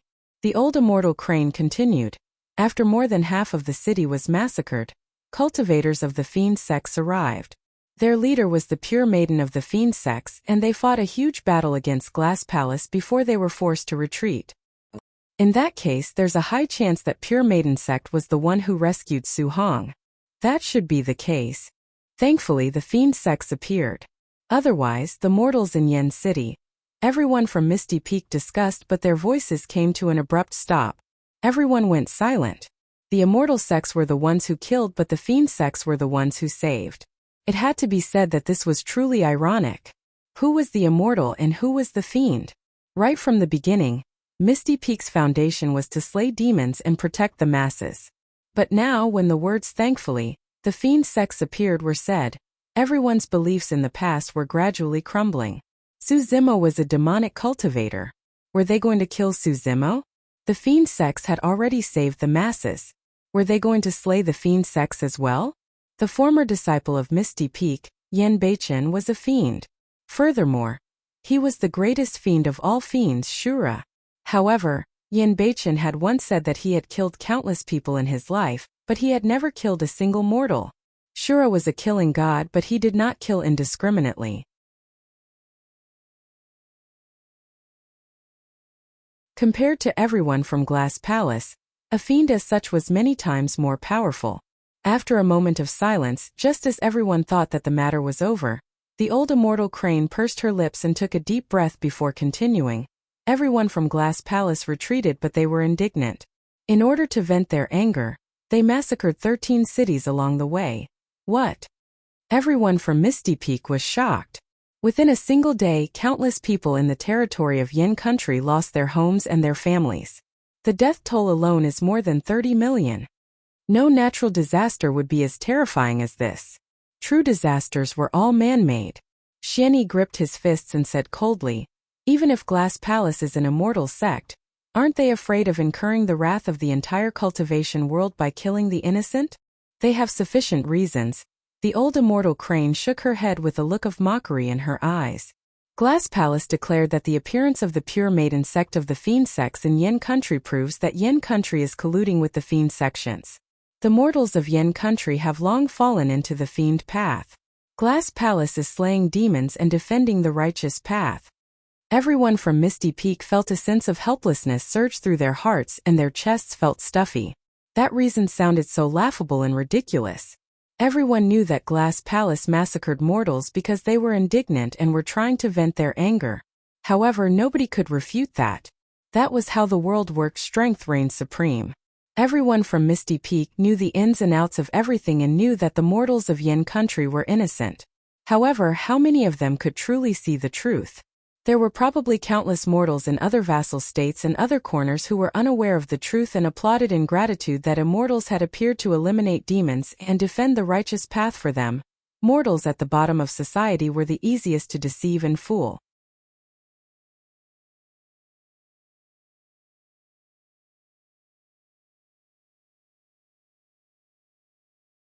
Chapter 579.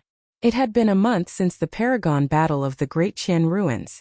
The news had spread through almost the entire Tianhuang mainland and everyone knew about it. Middle Continent Elixir Yang sect. A man and 2 women stood in a rather grand cave abode. The man had decent features and a calm expression. He was the former disciple of Misty Peak, Jicheng'an. Of the 2 women, one of them wore white robes and was extremely beautiful. However, she exuded a faint coldness. The other woman was extremely handsome and had a picturesque appearance. However, she was dressed as a man and looked like a suave young master. The 2 women were Lung Ro, who had joined Chiguramon, and Tang Yu of Elixir Yang sect. The 3 of them faced each other in silence.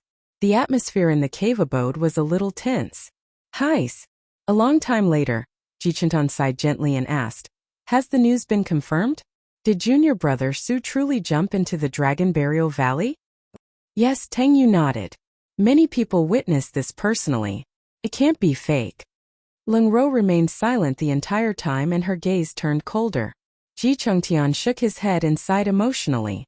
This matter has blown up. Tang Yu pursed her lips with a conflicted expression as she looked into the distance and murmured, so you're the monster incarnate of Divine Phoenix Island. No wonder. Back in the ancient battlefield, Tang Yu had a moment of doubt when news of the monster incarnate of Divine Phoenix Island spread. After all, there were some similarities between Su Zimo and the monster incarnate of Divine Phoenix Island. However, she denied it secretly later on. The differences between the 2 of them were way too obvious. Tang Yu recalled everything that happened in the ancient battlefield and felt sad. Although the 2 of them had not spent much time together, she was still secretly looking forward to their next meeting. But now, all her hopes had turned into bubbles. Does Xiaoning know about this? Ji Chengtan suddenly asked. She does, Tang Yu said. She locked herself up without eating or drinking for an entire day. Thankfully, she has the night spirit by her side. At the very least, she's not in any danger. In another cave abode, Xiaoning curled her legs and leaned against the wall. Her eyes were red and swollen as she sobbed softly. The night spirit quietly stood guard at the side. His eyes revealed a hint of worry. Then, as if it had thought of something, the killing intent in its eyes surged. Western regions. In the depths of the desert, beside a tomb, a fatty sat in a daze, muttering softly, "Big brother, why did you leave just like that?" Little fatty sat beside the tomb, wailing like a child. North region, Great Qian ruins. On this day, 2 uninvited guests came to the ruins. They looked exhausted. One of them was very tall, at least 2 meters tall.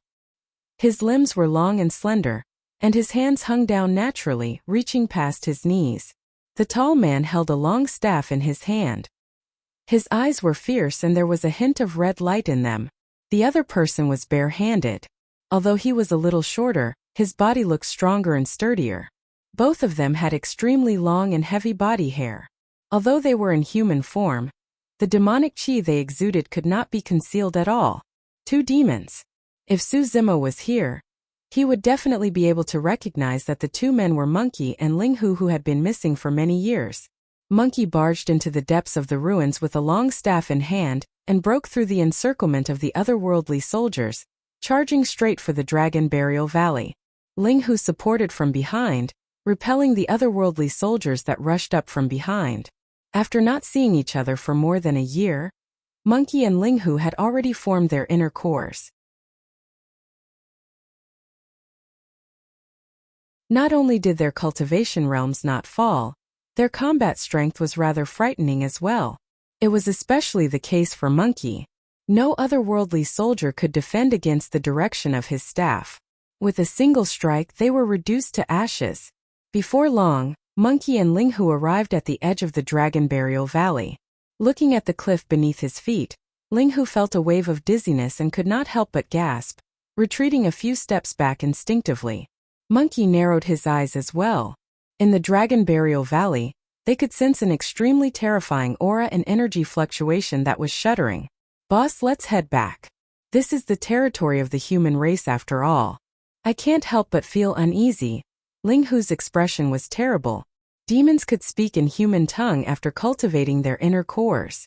Although he was sad about Su Zimo's death as well, he was not as happy as Ling Hu.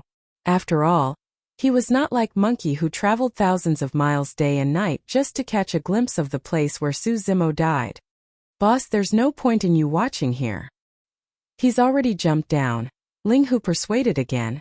"Let's head back and continue occupying a mountain. We can live as happily as we want." Monkey did not reply and merely gazed at the Dragon Burial Valley quietly. The blood glint in his eyes intensified and the killing intent around him was almost corporeal. After an unknown period of time, Monkey finally turned around slowly and the blood glint in his eyes faded. He nodded to Ling Hu. "Let's go." Monkey and Ling Hu soared into the air and vanished into the horizons in the blink of an eye. Not long after, the void above the Dragon Burial Valley tore open without any warning with a sinister gust of wind. 2 figures leaped out from within. The old man at the front was still rather composed. However, the other person was much worse and stumbled out with a pale face. His legs were wobbly and he could barely stand. The old man wore a Confucian crown and long robes. His face was flushed and his long beard swayed gently with the wind. If a table were to appear, the old man would look like a storyteller from the pugilistic world with his left hand and a folding fan with his right. The man at the back was slightly plump and beardless. He was Lin Xuanji, who had entered the Dragon Bone Valley of the 9 Forbidden Grounds with Su Zimo. The old man arrived at the edge of the Dragon Burial Valley and looked down in silence. Lin Xuanji heaved a sigh of relief and could not help but ask, "Old man, what's beneath the Dragon Burial Valley? What do you think?"